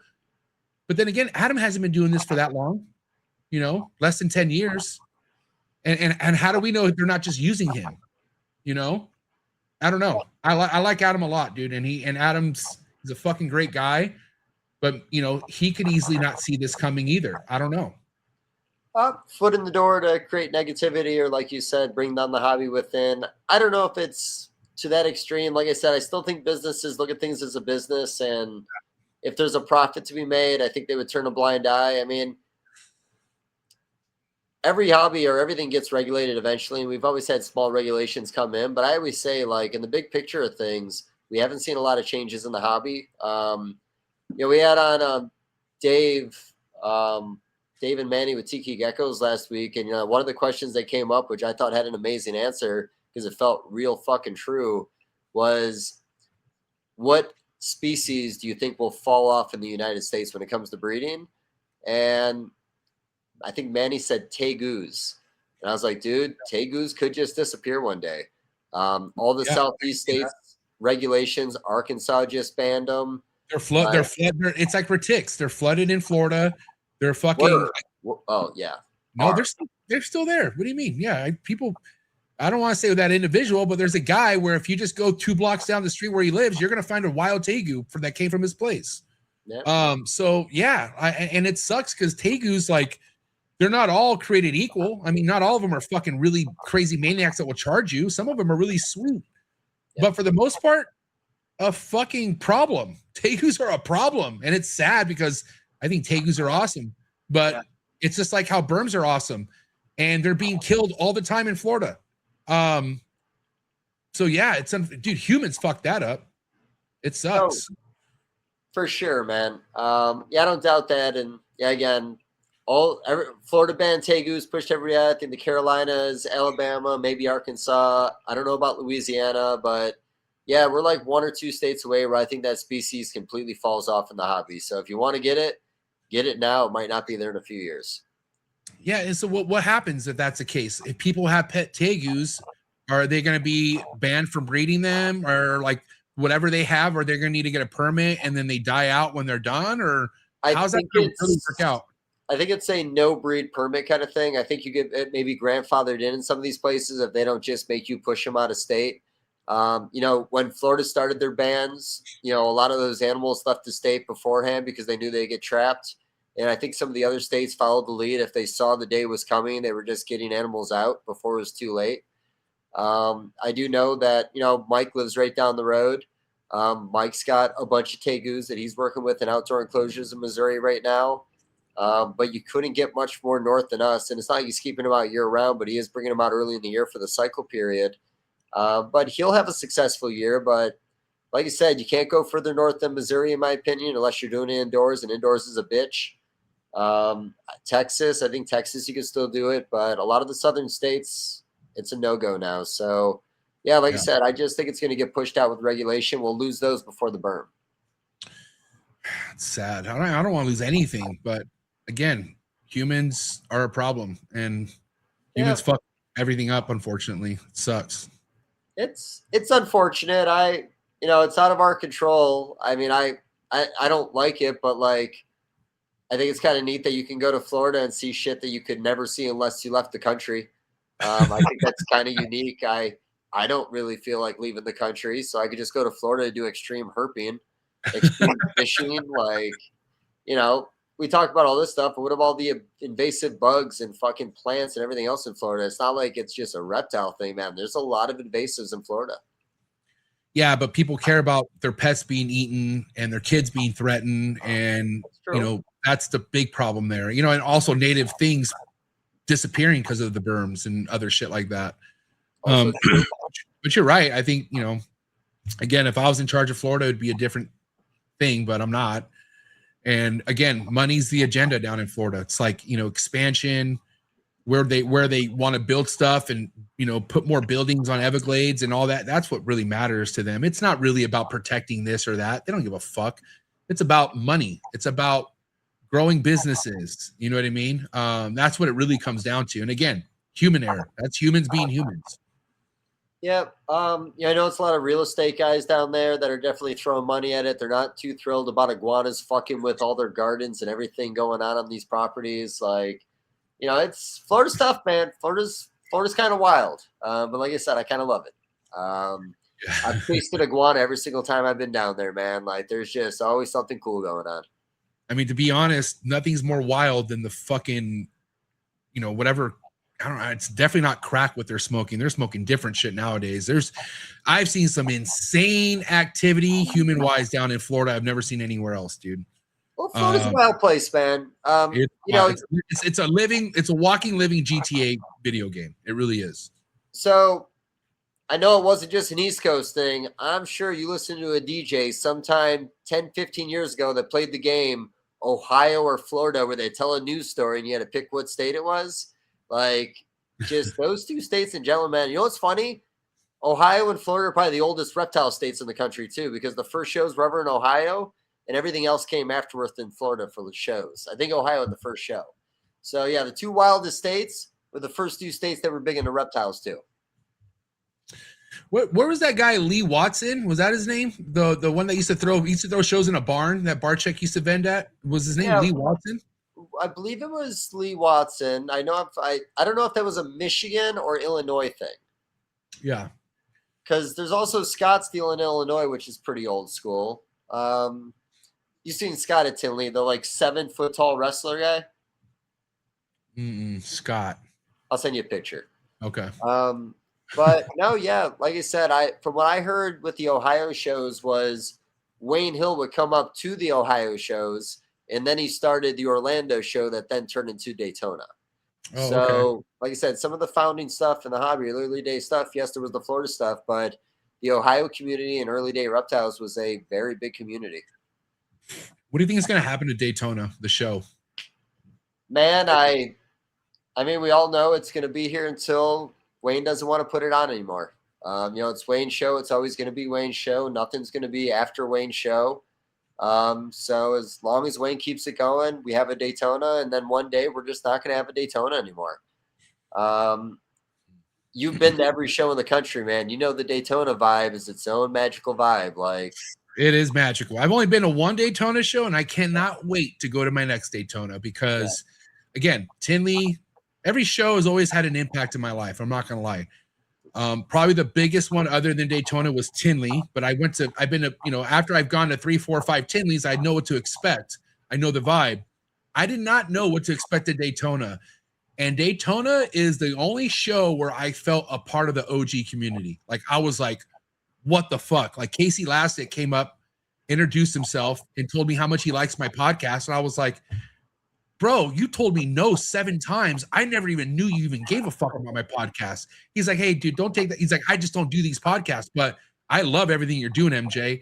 And I was like, what the fuck? And then I talked to Craig Trumbauer for the first time. And not that I can't talk to Craig at other shows, but it was like, some more personal experience with all these fucking OGs, like true pillars that we have in the hobby.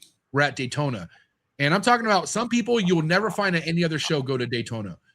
And and then not only that, the vibe, bro, like you and Chad swimming in the pool, like the vacation shit out there, bro. I'm like, dude, I was like, if I have kids, and back then I didn't have kids, or maybe was it? No, I think Lily was pregnant. So, but I was like, I could totally see myself with kids and my wife, and we're all going to Daytona where they're having fun and I'm having fun and everyone's having fun. We're good, It's a vacation that reptile keepers have been keeping in the hobby or been taking for years, forever. Yeah. I love the Tinley vibe. I love the Pomona vibe, but like Tinley, March and October, it could snow either month. You don't know what's going on there. Never know. Florida, man, it's August. It's sunny. Never bad weather. There was that hurricane one time. Like, if there's somebody to bring on the podcast, we got to bring on people that were at that hurricane so they could relive all their experience. I heard that shit was fucking wild. Yeah. Who was okay? Well, obviously, I've heard people. I think wasn't Chad there or Dennis? Dennis and Chad honestly may have both been there. It was what hurricane was it? It wasn't Hurricane Andrew. I forget. Everyone was prepared for it because they were being told shit's about to hit the fan. Yeah. Oh man, I can't remember. And somebody told me about it at Daytona. When I went, they told me about that hurricane story. So we definitely know who was there. It's just not coming off the top of our heads. So, of course, my generation in the hobby's hurricane story is COVID Tinley. Like, everybody that decided to show up still just showed up that weekend when COVID shut it down like that Thursday. Yeah. And let me tell you something, man. What a good fucking time that was. Like, yeah. I wish what's crazy, Dave, that was supposed to be my first Tinley. I was literally landing, I think Midway or whatever fucking airport I was landing in Chicago. And I remember that was a little after Forrest died. So I was like our depressed dude. Like, I remember being on the plane and I was like so worked up. I'm like, I just need to take a nap. Like, I need to get some rest. Yeah. And I got a rest. I turned my phone off because I didn't think anything of it, keeping my phone on. And then I turned it on, I was getting blown up by people telling me Tinley's canceled. Like, don't go on the plane. And I'm like, I'm fucking here already. And mind you, I didn't really know you. I didn't know anybody. It was my very first Tinley. And so I was like, what am I supposed to do? Like, I don't know any of these people. And so I remember talking to Miguel and I was stressed out. And Miguel's like, bro, we're all going to go to Barchek's instead. I'm like, what? He's like, I'll get you a plane ticket. Like, well, I'll fly you out tomorrow morning. And I was like, okay, sure. And that was when I got to meet Barchek for the first time, which it worked out. Trust me. That turned out to be one of my best trips ever in my entire life. Nice. But I heard that was quite the Tinley, dude. People were vending out of their rooms, the parking lot.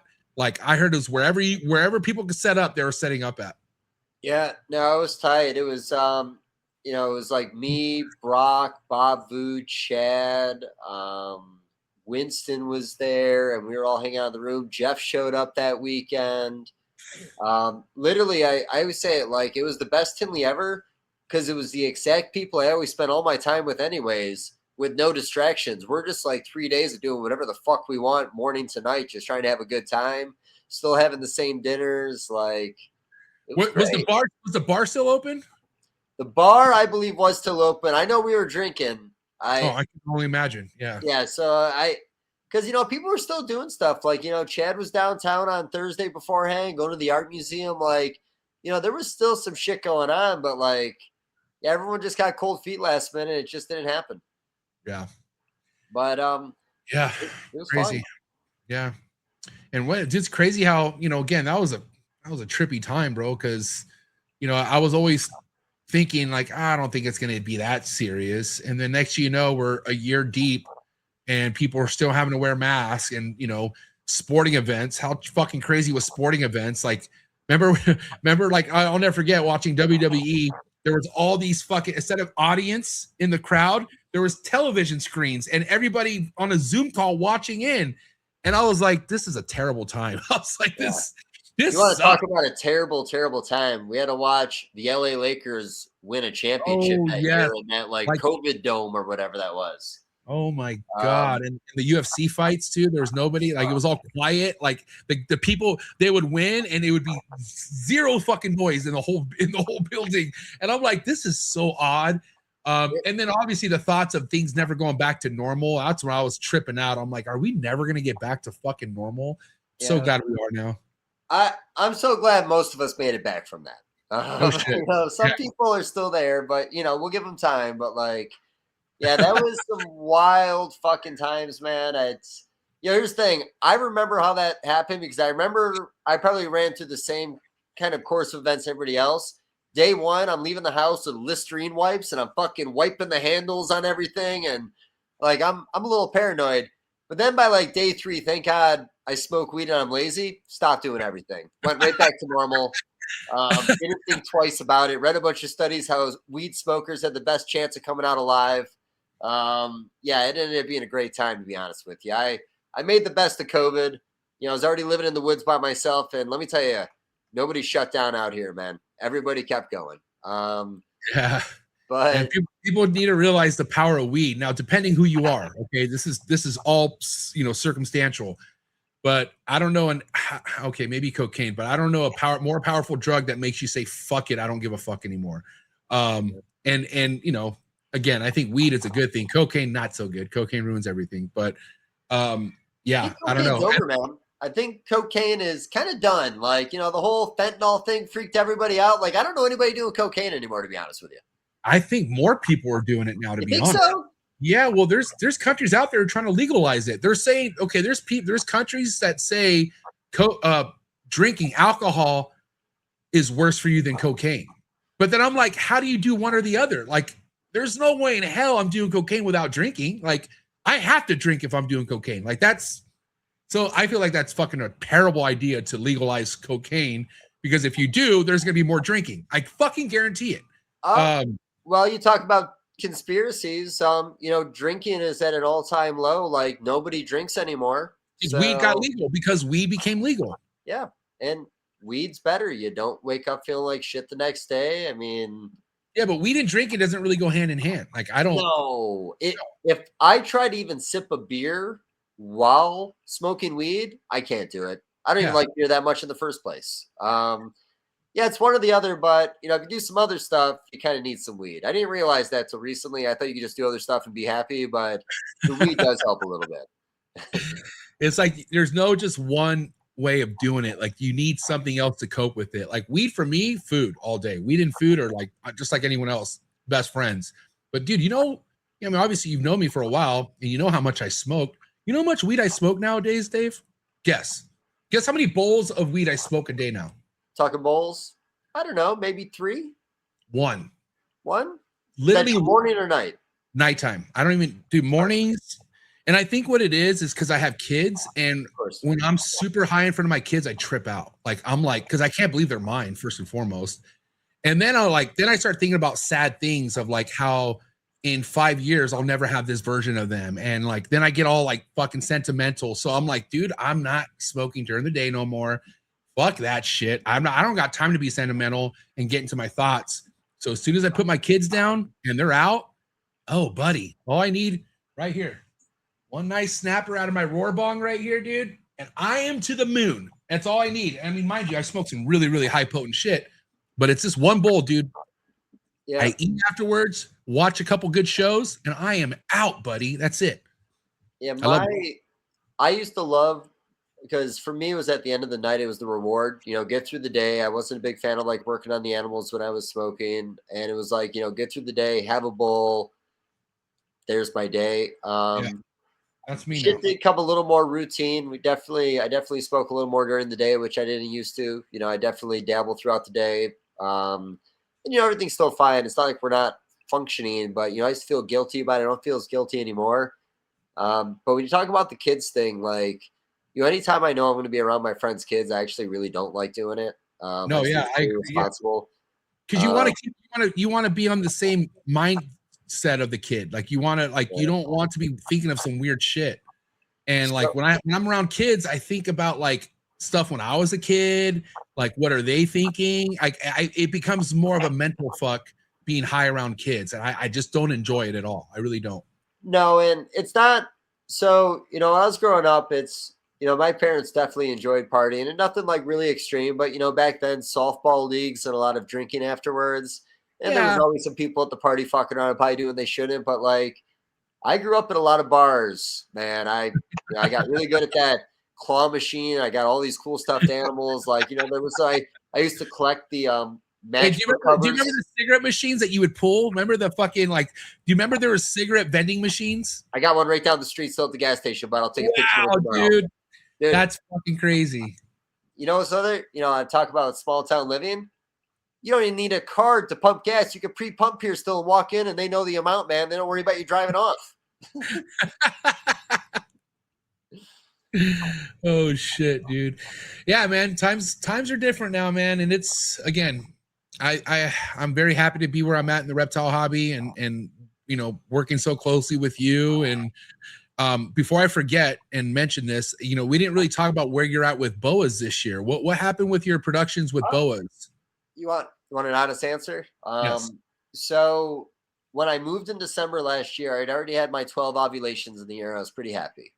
Okay. I moved the collection in December, and I had probably about 8 females still developing. I thought about shutting the season down. I decided to push through.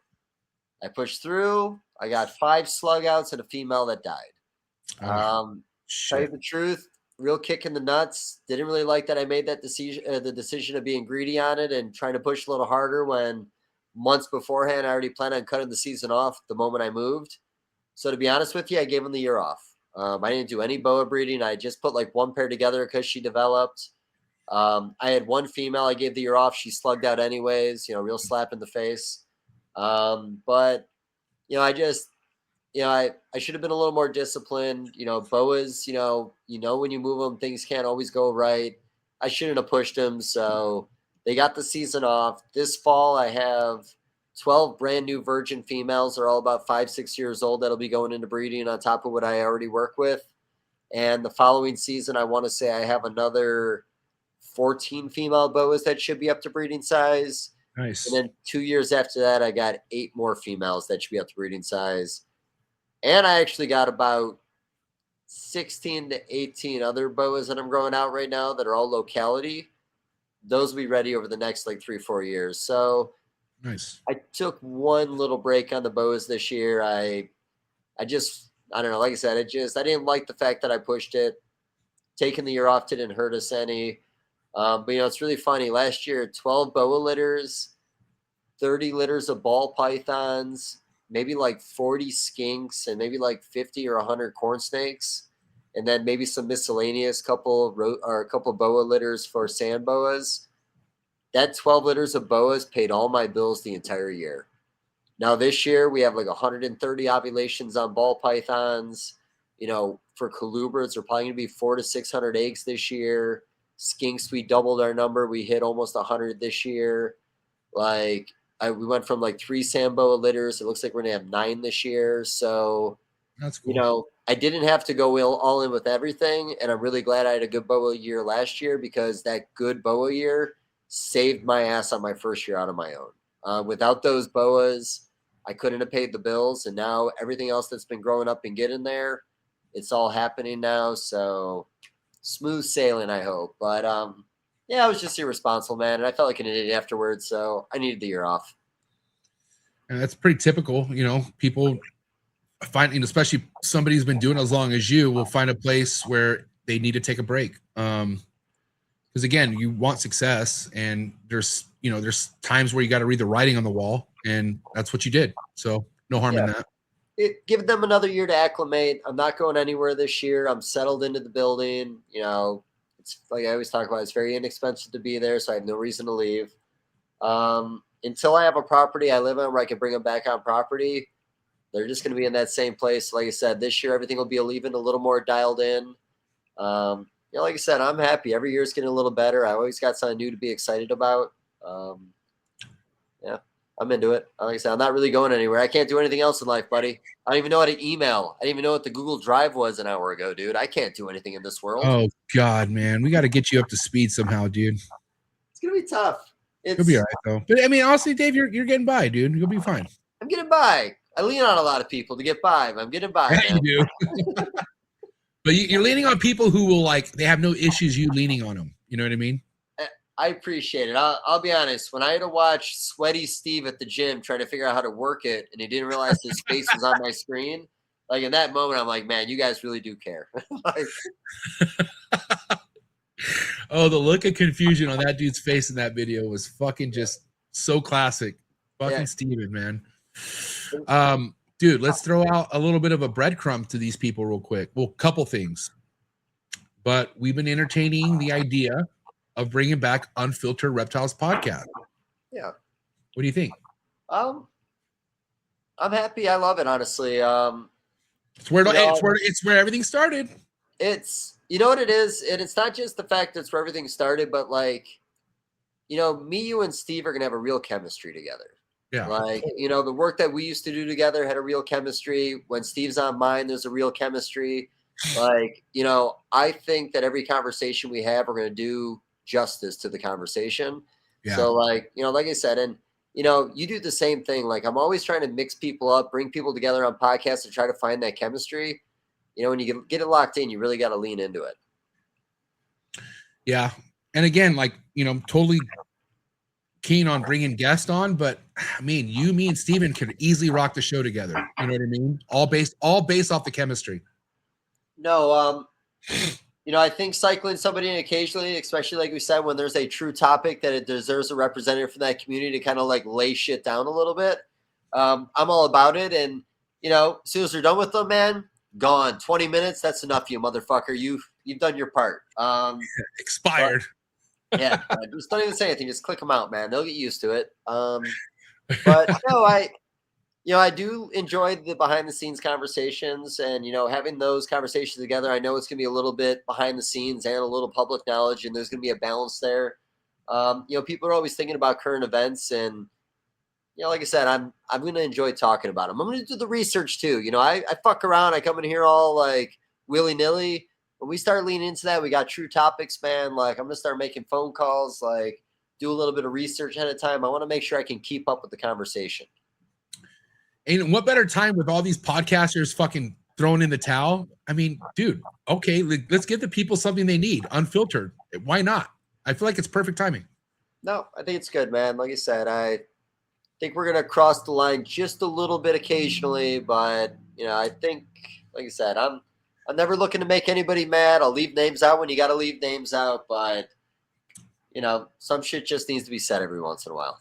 Or we could just go back to the old school way. Leave it to MJ to piss somebody off. Don't worry about it, Dave. I'm here for that. Okay. Well, that's good cop, bad cop. I'm good cop. You're bad cop. What's Steven?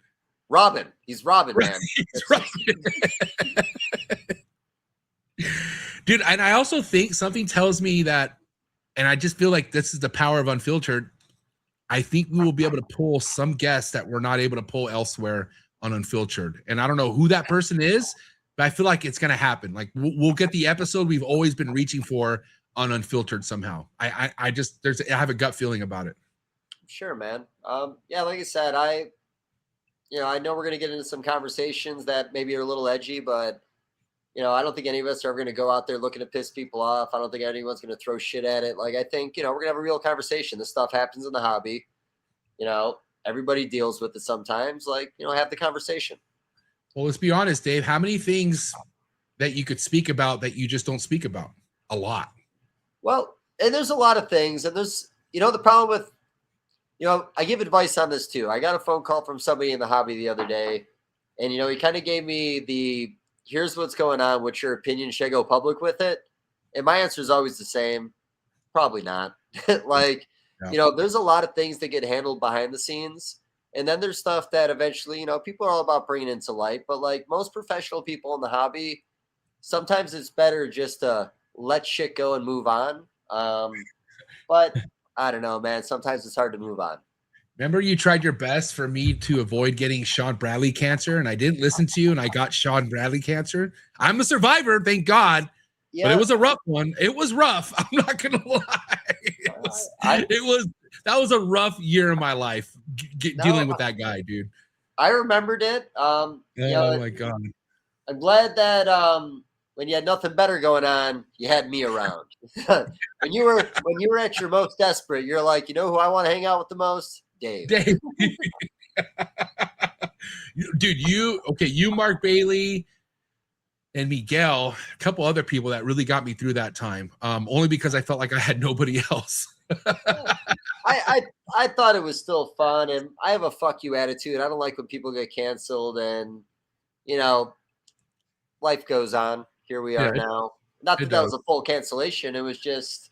It was a big attempt. I'll tell you that much. It was a big attempt. Yeah. They could have got you. They nicked you. But it's crazy. It's like, look at the people trying to cancel me out of everybody. Are you kidding me? Like, that's what was crazy is like, calling the kettle black here, aren't we? Like, you know what I mean? You had one guy who was accused of being one of the biggest sexists in the podcasting space. Then you had somebody who was literally a mental case in a wheelchair who fucking attacked families, and the list goes on. And I'm like, these two assholes are trying to cancel me. But again, I had to get through it, and they tried their best. Oh, damn, did they try their best? And when you have someone who literally lives to try to take you out, it's gonna get draining. And again, man, you were definitely one of those people there for me the entire time, and you talked me off the ledge a few times for sure. Because I was I don't know, I don't want to say I was ready to give up, but I was definitely like on the verge of snapping a few times on the podcast, and I probably did. But yeah, I don't know. You definitely helped me, buddy. It was good timing too, because for me, I was out of it. My dad passed away. I stopped doing Herp House Rock. It was just hard to like pretend to be having fun during that whole experience. And then when it was over, the podcast was kind of over too at that point. So like if I didn't jump back on with you, I'm not sure if I would even got back into podcasting. So sucked all that happened, but man, did I benefit from it. Yeah, I mean, same. So did I, bro. Because I mean, you were made for podcasting, Dave. Other than the whole production side of things, which we're gonna help you with at some point. Like, no, I think what you dressing yourself, second to none. And you've come a long ways on how your audio used to be. I mean, there was a time where you didn't know how to work the background like you have now, and now all I need you to do, what you do, is show up, and I'll do the rest. And so. But one thing, can we talk a little criticism? And again, I'm going to help you more with this because I know how you are, but you got to work on the promoting thing a little bit more, buddy. You got to, because I'm going to tell you what, Manny and Dave on a show is fucking huge. Yeah. You had less than 10 people watching that live the entire time. And I was like, and I blame myself because I'm like, I should have fucking pushed this. But then again, you tell me 2 days before the show starts, who's coming on, and that is difficult, pal. So yes, everything you're saying is true. But well, you're right. There should have been more people in the live, 100%, especially for two guys like that, because they do have an incredible online following. Dude, the views went up afterwards. Don't get me wrong. Like it got watched, but I'm talking about steady. like it went up. But I'm talking about like during that live, that it was the amount of live viewers at that time was super disrespectful to the guest. It was. Now, hopefully they couldn't tell, and I didn't announce it. Every once in a while. Well, it's fucked up, though. You're right, because I'll be in the middle of the podcast with Jeff, and I'm like, so how many people we got? And he's like, looks like 13. I'm like, all right, here we go, 13 motherfuckers. Like, like I said, thank God I don't pay attention to that kind of stuff. Because at the end of the day, it doesn't matter. It really doesn't. But again, as the owner of this network, my job is to show the true potential of every episode. Yes. And I do as what my position is. I need to help you more, and I'm going to, trust me. I'm glad people do watch it eventually, but you're right, man. I've always thought it was kind of difficult to get people in the live. Like, I mean, do you remember when we had Darian on the first time talking MORPH Market, and it was that big one where we were raising money, and he was going to match whatever we raised to like go to charity. Yeah. And he's like, "How many people are watching?" And I thought it'd be like a lot. It was like 100. Like, it's tough to get people on the live sometime. 10's disrespectful. 10 is shit. But like, even for the amount of promoting on a hot topic like that in the hobby, like, what's your biggest live you've ever had? Like, do you remember that moment? Fuck yeah. I mean, well, there was a couple. So Tyler Nolan, this is during COVID. We had 500 people in the live, which was crazy. That's tight. COVID numbers, man. COVID numbers. Those are all down 400% now. You know that. But the second to biggest, funny is fucking when I was supposed to bring Sean Bradley on, and he ghosted me. But then I went on an hour rant talking shit. Guess how many people I had during that one? Please tell me. 350. Wow. I had 350 people the entire time. And what was crazy is he thought he was gonna pull a fast one, and he brought Kevin McCurley on, and he ghosted me, brought Kevin McCurley on his show. And I remember checking, and he had about 100 people, and I'm like, this motherfucker. And I didn't give a fuck. I was like, I'm still gonna go live, and I did, and I had over 300 people the entire time. Wow. And I was like, and that's kind of where I lost it. I fucking, I said some really mean shit on that podcast. I really did. Yeah, you might have been better off if only 10 were watching that time, for the record. But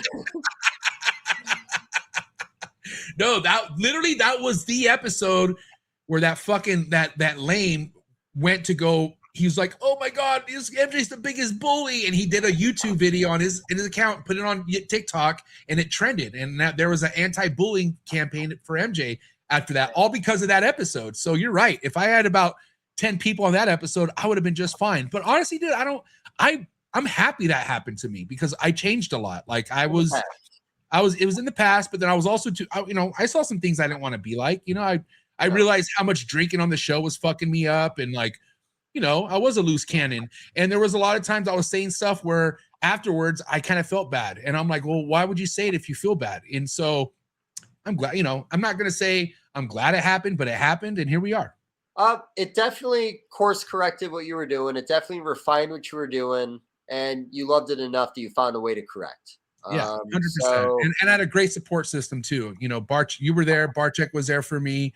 That was the other person I was forgetting to mention who kept my head on straight, other than you, Mark Bailey. I had Barchek. I talked to Barchek a lot because obviously he's been there. He's been there on a whole nother crazier level than I was at that time. But he was also, he was walking me through a bunch of shit. And when he asked me, who are these guys? Every time I mentioned all these names, he's like, oh, fuck those guys are all idiots. And I'm like, okay, I feel better now. Thank God. Yeah, man. It's, even to this day, when you talk to people at the shows, like you talk to breeders that have been doing it for 10, 15 years. A lot of them say they got in the game because of Brian. Yeah. Like it's amazing, like what his true reach was and how, what happened to the hobby because he was doing what he was doing. I want to say Snake Bites was like every Wednesday the new episode came out, and I'd be on my lunch break at work, and I go in my office and sit down and watch it every single week religiously. Like, it was a cool show for the hobby. And yeah, like I said, it's a bummer. I've talked about it. Dave, when he died, it was 5 days a week vlogging. He was vlogging 5 days a week, Monday through Friday. It was insane. you know, like I said, the whole thing was crazy. I didn't stop talking to Brian, but like me and Brian used to talk a lot. Like anytime I text him, anytime I call him, I saw him at his house a lot. And then one day I just stopped messaging for no reason. I just started doing other things and it was more occasional. And then it was like maybe once a year, you know, for no reason. I felt bad. And at the end, like, I didn't really have it in me to reach out. I sent him one text message when it all went down, but like, I didn't think it was right me coming out of the woodwork just because the guy was going to pass away. So that was a tough one, man. Like I said, you hear good and bad stories about Brian, but like, there are a lot of stories out there of like just Brian being a good guy to people. Yeah. But yeah, no, it's tough, man. Like I said, Brian was a good one in the hobby. A lot of good guys, man. The hobby's tough. The older the hobby gets, the more people we lose, and just always the way it is. Yeah, you know, but also Brian's a good example of like, you know, nobody's ever perfect, you know. I mean, you're gonna go through shit. It's about how you handle it and how you adjust. I only know about good Brian. Like anything that was happening prior, not that I was gonna say wasn't accurate. Like, I mean, he must have gotten to some shit, and I get it, but I didn't know that Brian. I didn't know that Brian at all. I only knew the Brian that inspired me, that inspired others, that set the tone, you know. I'll tell you what, reptile vlogging has never been the same since he's passed away. I feel like, I hate to say it, but I feel like that era is done. Like it, and maybe, you know, you guys, I love that people still vlog. You know, I vlog for MORPHMARKET, and I think it's still important, but the excitement, like what Bartek brought to vlogging with the reptile stuff, it's never the same anymore. It's not. It sucks. So did it just fade away, or did something else take over that space, in your opinion? It's just because it's like, okay, let's say I pass away, but Trap Talk continues. Will Trap Talk ever be Trap Talk if I'm not on it? No. If Justin ever sold KINOVA, KINOVA's not KINOVA anymore. Like, I don't think there could be a KINOVA without a Justin. Like, there's certain brands in the hobby that, like, you can't take the star away and the brand still survive. And you know what? I love that his son tried. Like, Noah still edits and does vlogging, vlog and edits the vlog. And I love that he's still a part of it. I love that Lori's doing her best. And with them doing their best, it's still not what it was with Bartek being involved, because Bartek was that important. Like, it was him. It was his fucking design. It was his vibe, his style. It's why Trap Talk would only be Trap Talk if I'm doing my shows at least 3 times a week. And again, you know, I think everything has its point in life where it's ran its course. I pray that, you know, someday my kid could take over and he could be a little, I don't know if I want a mini me. That's crazy to think. I would hope he's a way better version than I was. But again, you never know, man. I don't know. But again, regardless of Bartek not being here no more, he has left a lot in me on why I am the way I am. That passion and you know, seeing him work in person really inspired me. And also too, like, he helped me pay attention to the people I really respect and look up to in this world. And you know, you're one of them, Dave. You always known that. And that's why it's not a show to me unless you're there. Like, Tinley's Tinley, because I'm going to see you there. And we're going to have our talks late at night outside in the little fucking smoking area, wherever we're at. But that's why I live for shit like that. I mean, don't get me wrong. I love going to the shows and podcasting, but I live for the conversations. Like, that when I go to bed, I think about that stuff the most. Yeah. It's the conversations at the show and things like that that make the podcasting easier too. Like, you know, when you never really shut it off. And, you know, that's why Forrest was good at this. Forrest only ever talked reptiles. So he ever wanted to talk about, he wanted to talk to everybody, knew anything about it. He wanted to hear about every little aspect of the hobby. Like, he was very diverse in a lot of different stuff. Like, you know, somebody who's just all in. And, you know, and that's, you know, going back to why some things work and some things don't when it comes to branding for podcasts. You know, things fade, man. It's just, we go back to it. Like if you could only talk ball pythons every week on a podcast, do you really think you're going to want to talk ball pythons for 20 years? And I'm not trying to shit on ball pythons, but I just don't think there's enough conversations to be had there, if that makes sense. But then also, that's why I don't talk ball pythons, you know, 3 times a week. I have my one devoted day of the week, which Emilio is a huge part of that. Like, Emilio, I love the guy's passion and his work ethic with ball pythons is what makes me want to stick around with ball pythons. And my excitement for ball python conversations only ignite when I'm in front of Emilio. And so I use him for my fuel for ball pythons. But if it was just me, dude, I think we would have a ball python show once a month at best, probably. Yeah, no, bring the game together for that Protect Your Balls, which another brand that I thought would take off a little bit more. We're gonna do another episode. I want to. Well, Tinley, right? No, it's actually gonna be for Bob Vu show. First week of August, we're gonna do the Road to Bob show again, which was the last time we did one. But no, I'm looking forward to getting the guys back together. We're not gonna go after any guests or anything I don't think. I think we're just gonna come on and talk because they're the only. I mean, I talk ball pythons with a lot of people, to be honest, but that's one of those group chats I'm in with those guys that we started because of that podcast. And all my ball python shit is happening right there now. It definitely helps when we get to sit down and, we've talked about it off screen. I love what Bob and Will are doing now. It's really cut loose. You can tell, I've had William on sometimes and William's just kind of talking, but sometimes not enough. Man, William looks so comfortable in that environment with those guys. The conversations are good. We talk about it. When you got the right chemistry in the industry, it can work. You can't force people together. Just because you have good conversations on your own, you're assuming they're going to be a good one. You put the wrong people together on a podcast, and it's a bad fucking podcast, man. I've made that mistake. Some of my group settings have not hit like I thought they would hit. You know what's crazy is I've always had a fucking amazing time with Bob on this show, but I've seen Bob on other shows sometimes. It's not the same. And that's because you got to connect with Bob. Otherwise, he's not going to give you much. It's going to be very short answers. And if you're not quick with the next topic, and if it's not a good topic, he's going to keep the answer short. And it's almost like rapid fire. Obviously, Bob on his own show with Will and Steven, fucking full potential Bob on a podcast right there. He's in his zone right there. And also with you, whenever Bob's on a show with you and Chad and Will, what a vibe that is. Because again, he's with his people. And so when you got people zoned in like that, that's some of the best content you could ever put out in the reptile podcasting space. So because chemistry is everything, dude. 100%. And I've tried, like I said, I've forced conversations and they just don't work with the wrong people. It's not their fault. It's both our faults, to be honest with you. When the Herp House Rock thing started up after our first episode, my first guest was Bob Vu. And I have never gone back to listen to that one either. I should probably share that one soon, but that was probably 7-8 years ago. But it was a blast. We wore rompers. Just a good time, man. Right off the bat, just set the tone. Yeah. But no, yeah, Bob's a great guy for the community too. And a guy that's always extremely charitable.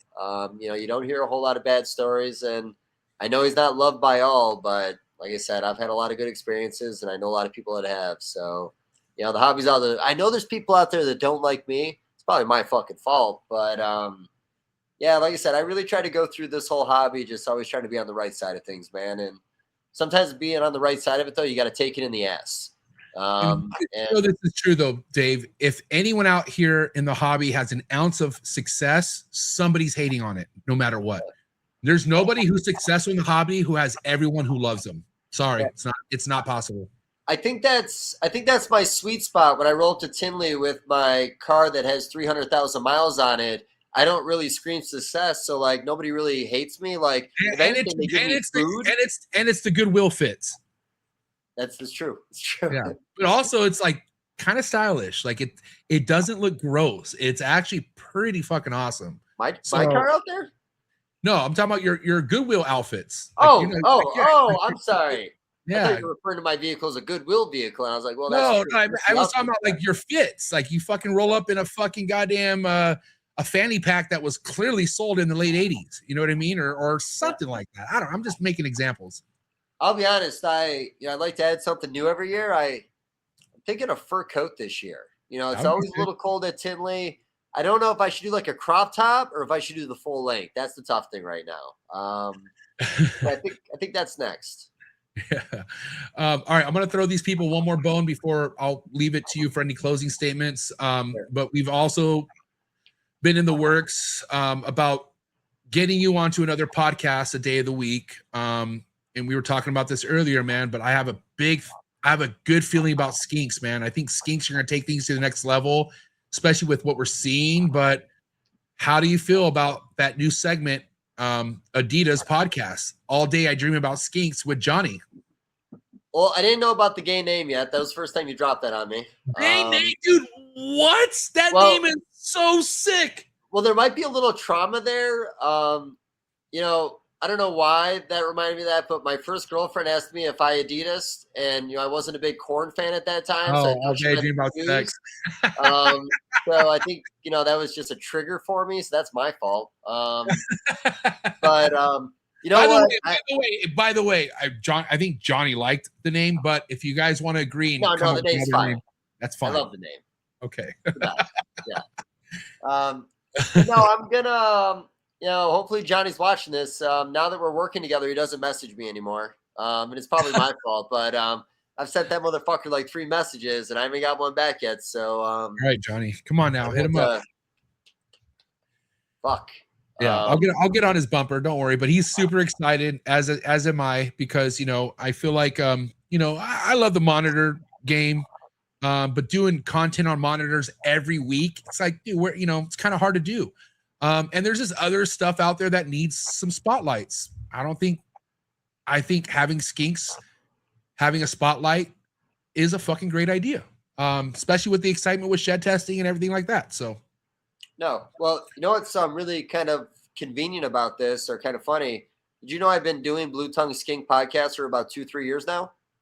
I think so. With the what's the Blazing Alex Blazing Blue Tongues? Yeah, we've had Johnny on. Yeah, so this kind of helps because now I can take all the guests I've had on that show that are skink people and bring them on this show. So now they'll get actual real views. Well, I wouldn't go that far. I'm sure we're getting views.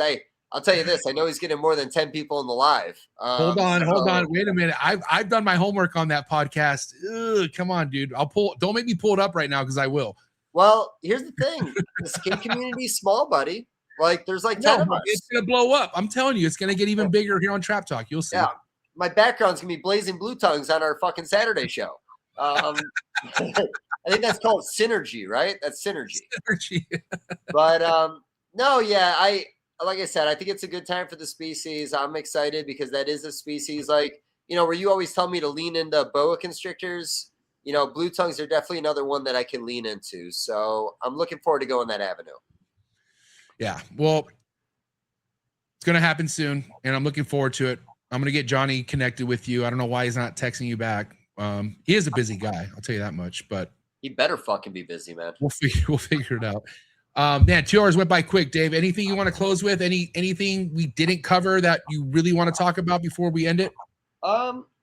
There's always something. I think my main thing is I just hope I'm not always a broken record on here. I hope the conversations are sometime a little different. I'm going to try to not repeat myself as much this year. If that's anything to change, because I'm sure you fall into the same thing, man. When you do a lot of these podcasts, sometimes you're just telling the same fucking stories over and over again. So I'm trying to break that habit. I need some more stories in my life.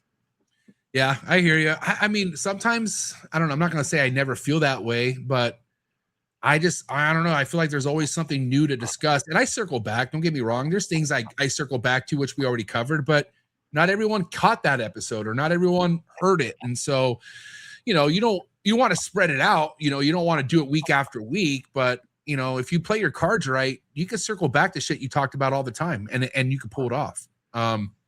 So I don't know if this is ironic, but did I ever tell you I got canceled once? No, let's hear about it. Yeah, it was in the Blue Tongue Skink community. They canceled me. They kicked me out of every Facebook group. They took me off the recommended breeder sheet, and they started a little group chat talking about how by limiting my exposure in the hobby, I go out of business. So it's kind of ironic that I'm on the cancellation network and I got a Blue Tongue Skink show going on now.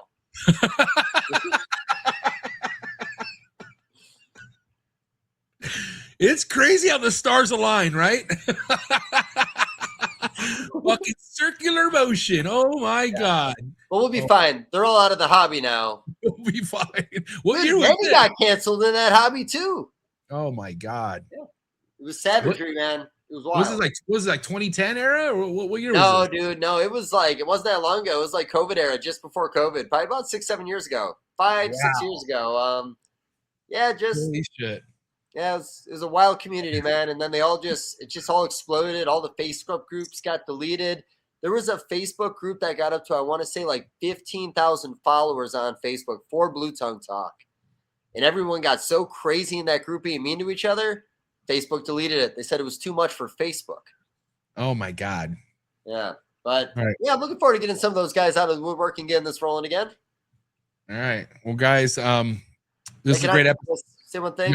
Yeah, sure. Can we play that video now, or do you do that afterwards? I was gonna do it on sign off, so I was gonna, do you want to be on while we play it, or do you want to sign off and then we end it? Because I mean, that's what I was gonna do before hitting the sponsor videos. We're gonna end it with Dave's 4th of July, because right now, guys, this is 4th of July week, and if you've been following Dave, you know he's known for making some of the coolest 4th of July videos ever to hit the reptile hobby. And we have it here loaded, ready to go right now, which I haven't even seen. So well, could we watch it together and then do our sound off together? Maybe. Yes. All right. So without further ado, you ready? Let's do the 4th of July video. Make sure you bring us back on camera, man. I want to see that smiling face. Okay. All right, guys. So we'll come right back after this video, but here's a special treat. The 2026 4th of July video produced by Dave Levinson. We're going to go catfishing on Grindr.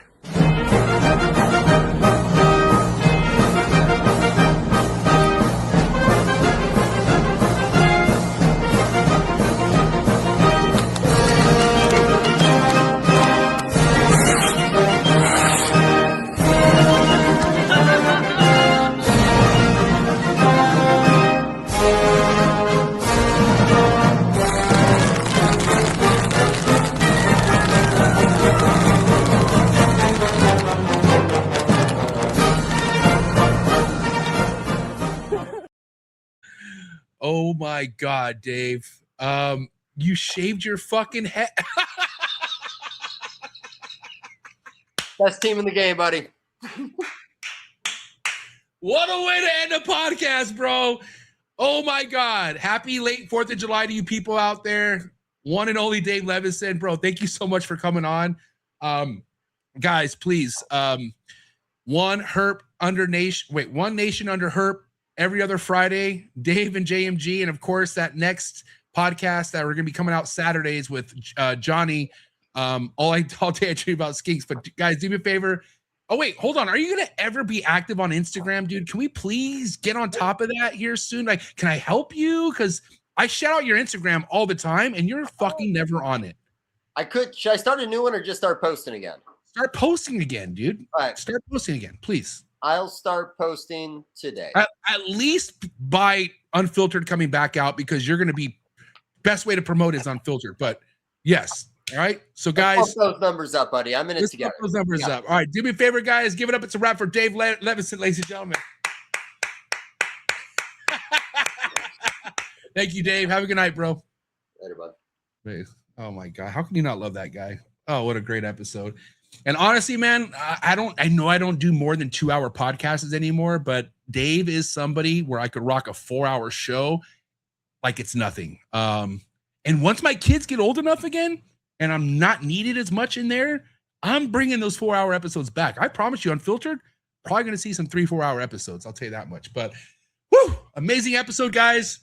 Again, happy late 4th of July, and happy 4th of July to any Patreon members out there, because I know my Patreon members are going to be watching this before anybody else. These episodes are released the same day they're recorded on Patreon. So if you want exclusive content, if you want to get more behind the scenes, come join the Trap Talk Patreon family. Very first link in the description below. You'll be able to watch this episode before anybody else and look at videos like we just looked at, man. But happy 4th of July. Happy late 4th of July. That's all we have on this episode. A quick word from our sponsors before I let you guys go. But that's episode 793 in the books. And guys, remember, if you love something, don't give up. Don't quit. Quitting is for bitches. Quick word from our sponsors. I'll see you next time. Cheers. Sorry for the interruption, folks, but a quick word from our sponsors. Shout out to tonight's sponsor brought to you by ZooMed. ZooMed is proud to be supporting the Trap Talk Reptile Network. At ZooMed, reptiles are our passion. For over 48 years, we've been creating premium foods, supplies, and habitats for reptiles and other exotic animals. We're a company made up of hobbyists that test our products, on the hundreds of animals that we care for here every single day. Whether you're an established breeder or a first-time hobbyist picking up your first ball python, Zoom It has you covered with everything you need to keep your animals happy and healthy. I'm excited to talk about this new product with Zoom Ed called the Slither Sense. It is a remote temperature and humidifying monitoring system, which we all know how important temperature and humidity is to your reptile. And for you to have remote access to your temperature and your humidity in your reptile room could really, really be a game changer for the longevity of you keeping reptiles. So guys, make sure you check out that product. Find the link in the description below. Click on it right now. Give me your feedback in the comments below. Let me know how you're liking a brand new Zoom Ed product. Shout out to tonight's sponsor, Workshop Reptilium. Josh Hansen is doing things different over in his facility. He has one of the most diverse, beautiful reptile collections currently in the reptile hobby today, but he is doing things differently when it comes to enclosures, thinking outside the box, giving these reptiles bigger enclosures. I feel like it's something this hobby needs. So a lot of exciting stuff to come from Workshop Reptilium. I'm going to be flying up to his place to give you guys a deeper look into his facility. And I'm also excited to have an episode with Josh so he can explain himself where his goals are headed when it comes to keeping. Thank you so much, Josh Hansen over at Workshop Reptilium. Make sure you head over to Instagram. Make sure you head over to Facebook. Also, make sure you subscribe to him on YouTube. You can find all the links in the description below. Again, thank you so much, Josh, over at Workshop Reptilium. Shout out to Focus Cube Habitats, the #1 PVC enclosure in the reptile industry. Hands down, everything you guys see behind me are 3x2x2 PVC design enclosures by Steven and Ashley over at Focus Cube Habitats. My entire room at this point, all Focus Cube Habitat enclosures, and that is for a real reason. My reptiles love them. I've had majority of these Focus Cube Habitats behind me for over 6 years now. So guys, if you're looking to expand your reptile room and get yourself some new enclosures, no better place to visit than Focus Cube Habitat. You head over to focuscubehabitats.com and see how many different design enclosures you could choose from. And you can also follow them on Instagram and stay updated with all current new enclosures on their YouTube channel. So thank you so much, Stephen and Ashley over at Focus Cube Habitats. And I think I got new enclosures in the driveway, so I gotta go. Shout out to Focus Cube Habitats, you are the best. Shout out to tonight's sponsor, and that's the one and only MORPH Market and MORPH Market shipping. One of the biggest exciting things about the reptile hobby over the past couple years is MORPH Market shipping taking everything to the next level. Anything as far as reptile purchasing or selling needs can all be done on MORPH Market's website. So I highly suggest you go check it out, especially if you're in the market of purchasing your first, second, or third, or fourth reptile. You can find a bunch of legitimate breeders on MORPH Market's platforms. They stand very tall on representing the best breeders we have in the hobby. So don't look anywhere else when it comes to looking for your new reptile. Not to mention, if you're looking for aquatics or your next plant, MORPH Market's a spot for you as well. Make sure you head over to morphmarket.com. And the best thing about MORPH Market's platform, you could ship directly from their website with MORPH Market shipping. MORPH Market shipping has saved this hobby millions of dollars as a whole. I myself saved thousands with MORPH Market shipping last year due to their insanely cheap rates. So definitely go take advantage of these rates on top of the amazing customer service that comes along with MORPH Market shipping. Shout out to Darian and Zach, and shout out to the entire MORPH Market team. So proud to be a part of this team. Thank you so much for MORPH Market shipping and MORPH Market, and so excited to announce new MORPH Market features that are going to be hitting the reptile hobby real soon, like live sales on MORPH Market. Thank you so much, MORPH Market and MORPH Market shipping. Thank you for all the fellow support. Thank you so much for anyone who watches the Trap Talk Reptile Network. Hit that like button. If you hit that subscribe button, hit that notification bell, you'll be notified of every new episode dropping here out of the network 7 days a week. And also by hitting that like button, hitting that subscribe button, it pushes this network out to other new keepers coming into the hobby. So by you doing that, it does more than you think. So thank you so much again for all the support. And if you're not already a subscriber, please hit that subscribe button. We're doing big things over here and we really appreciate it.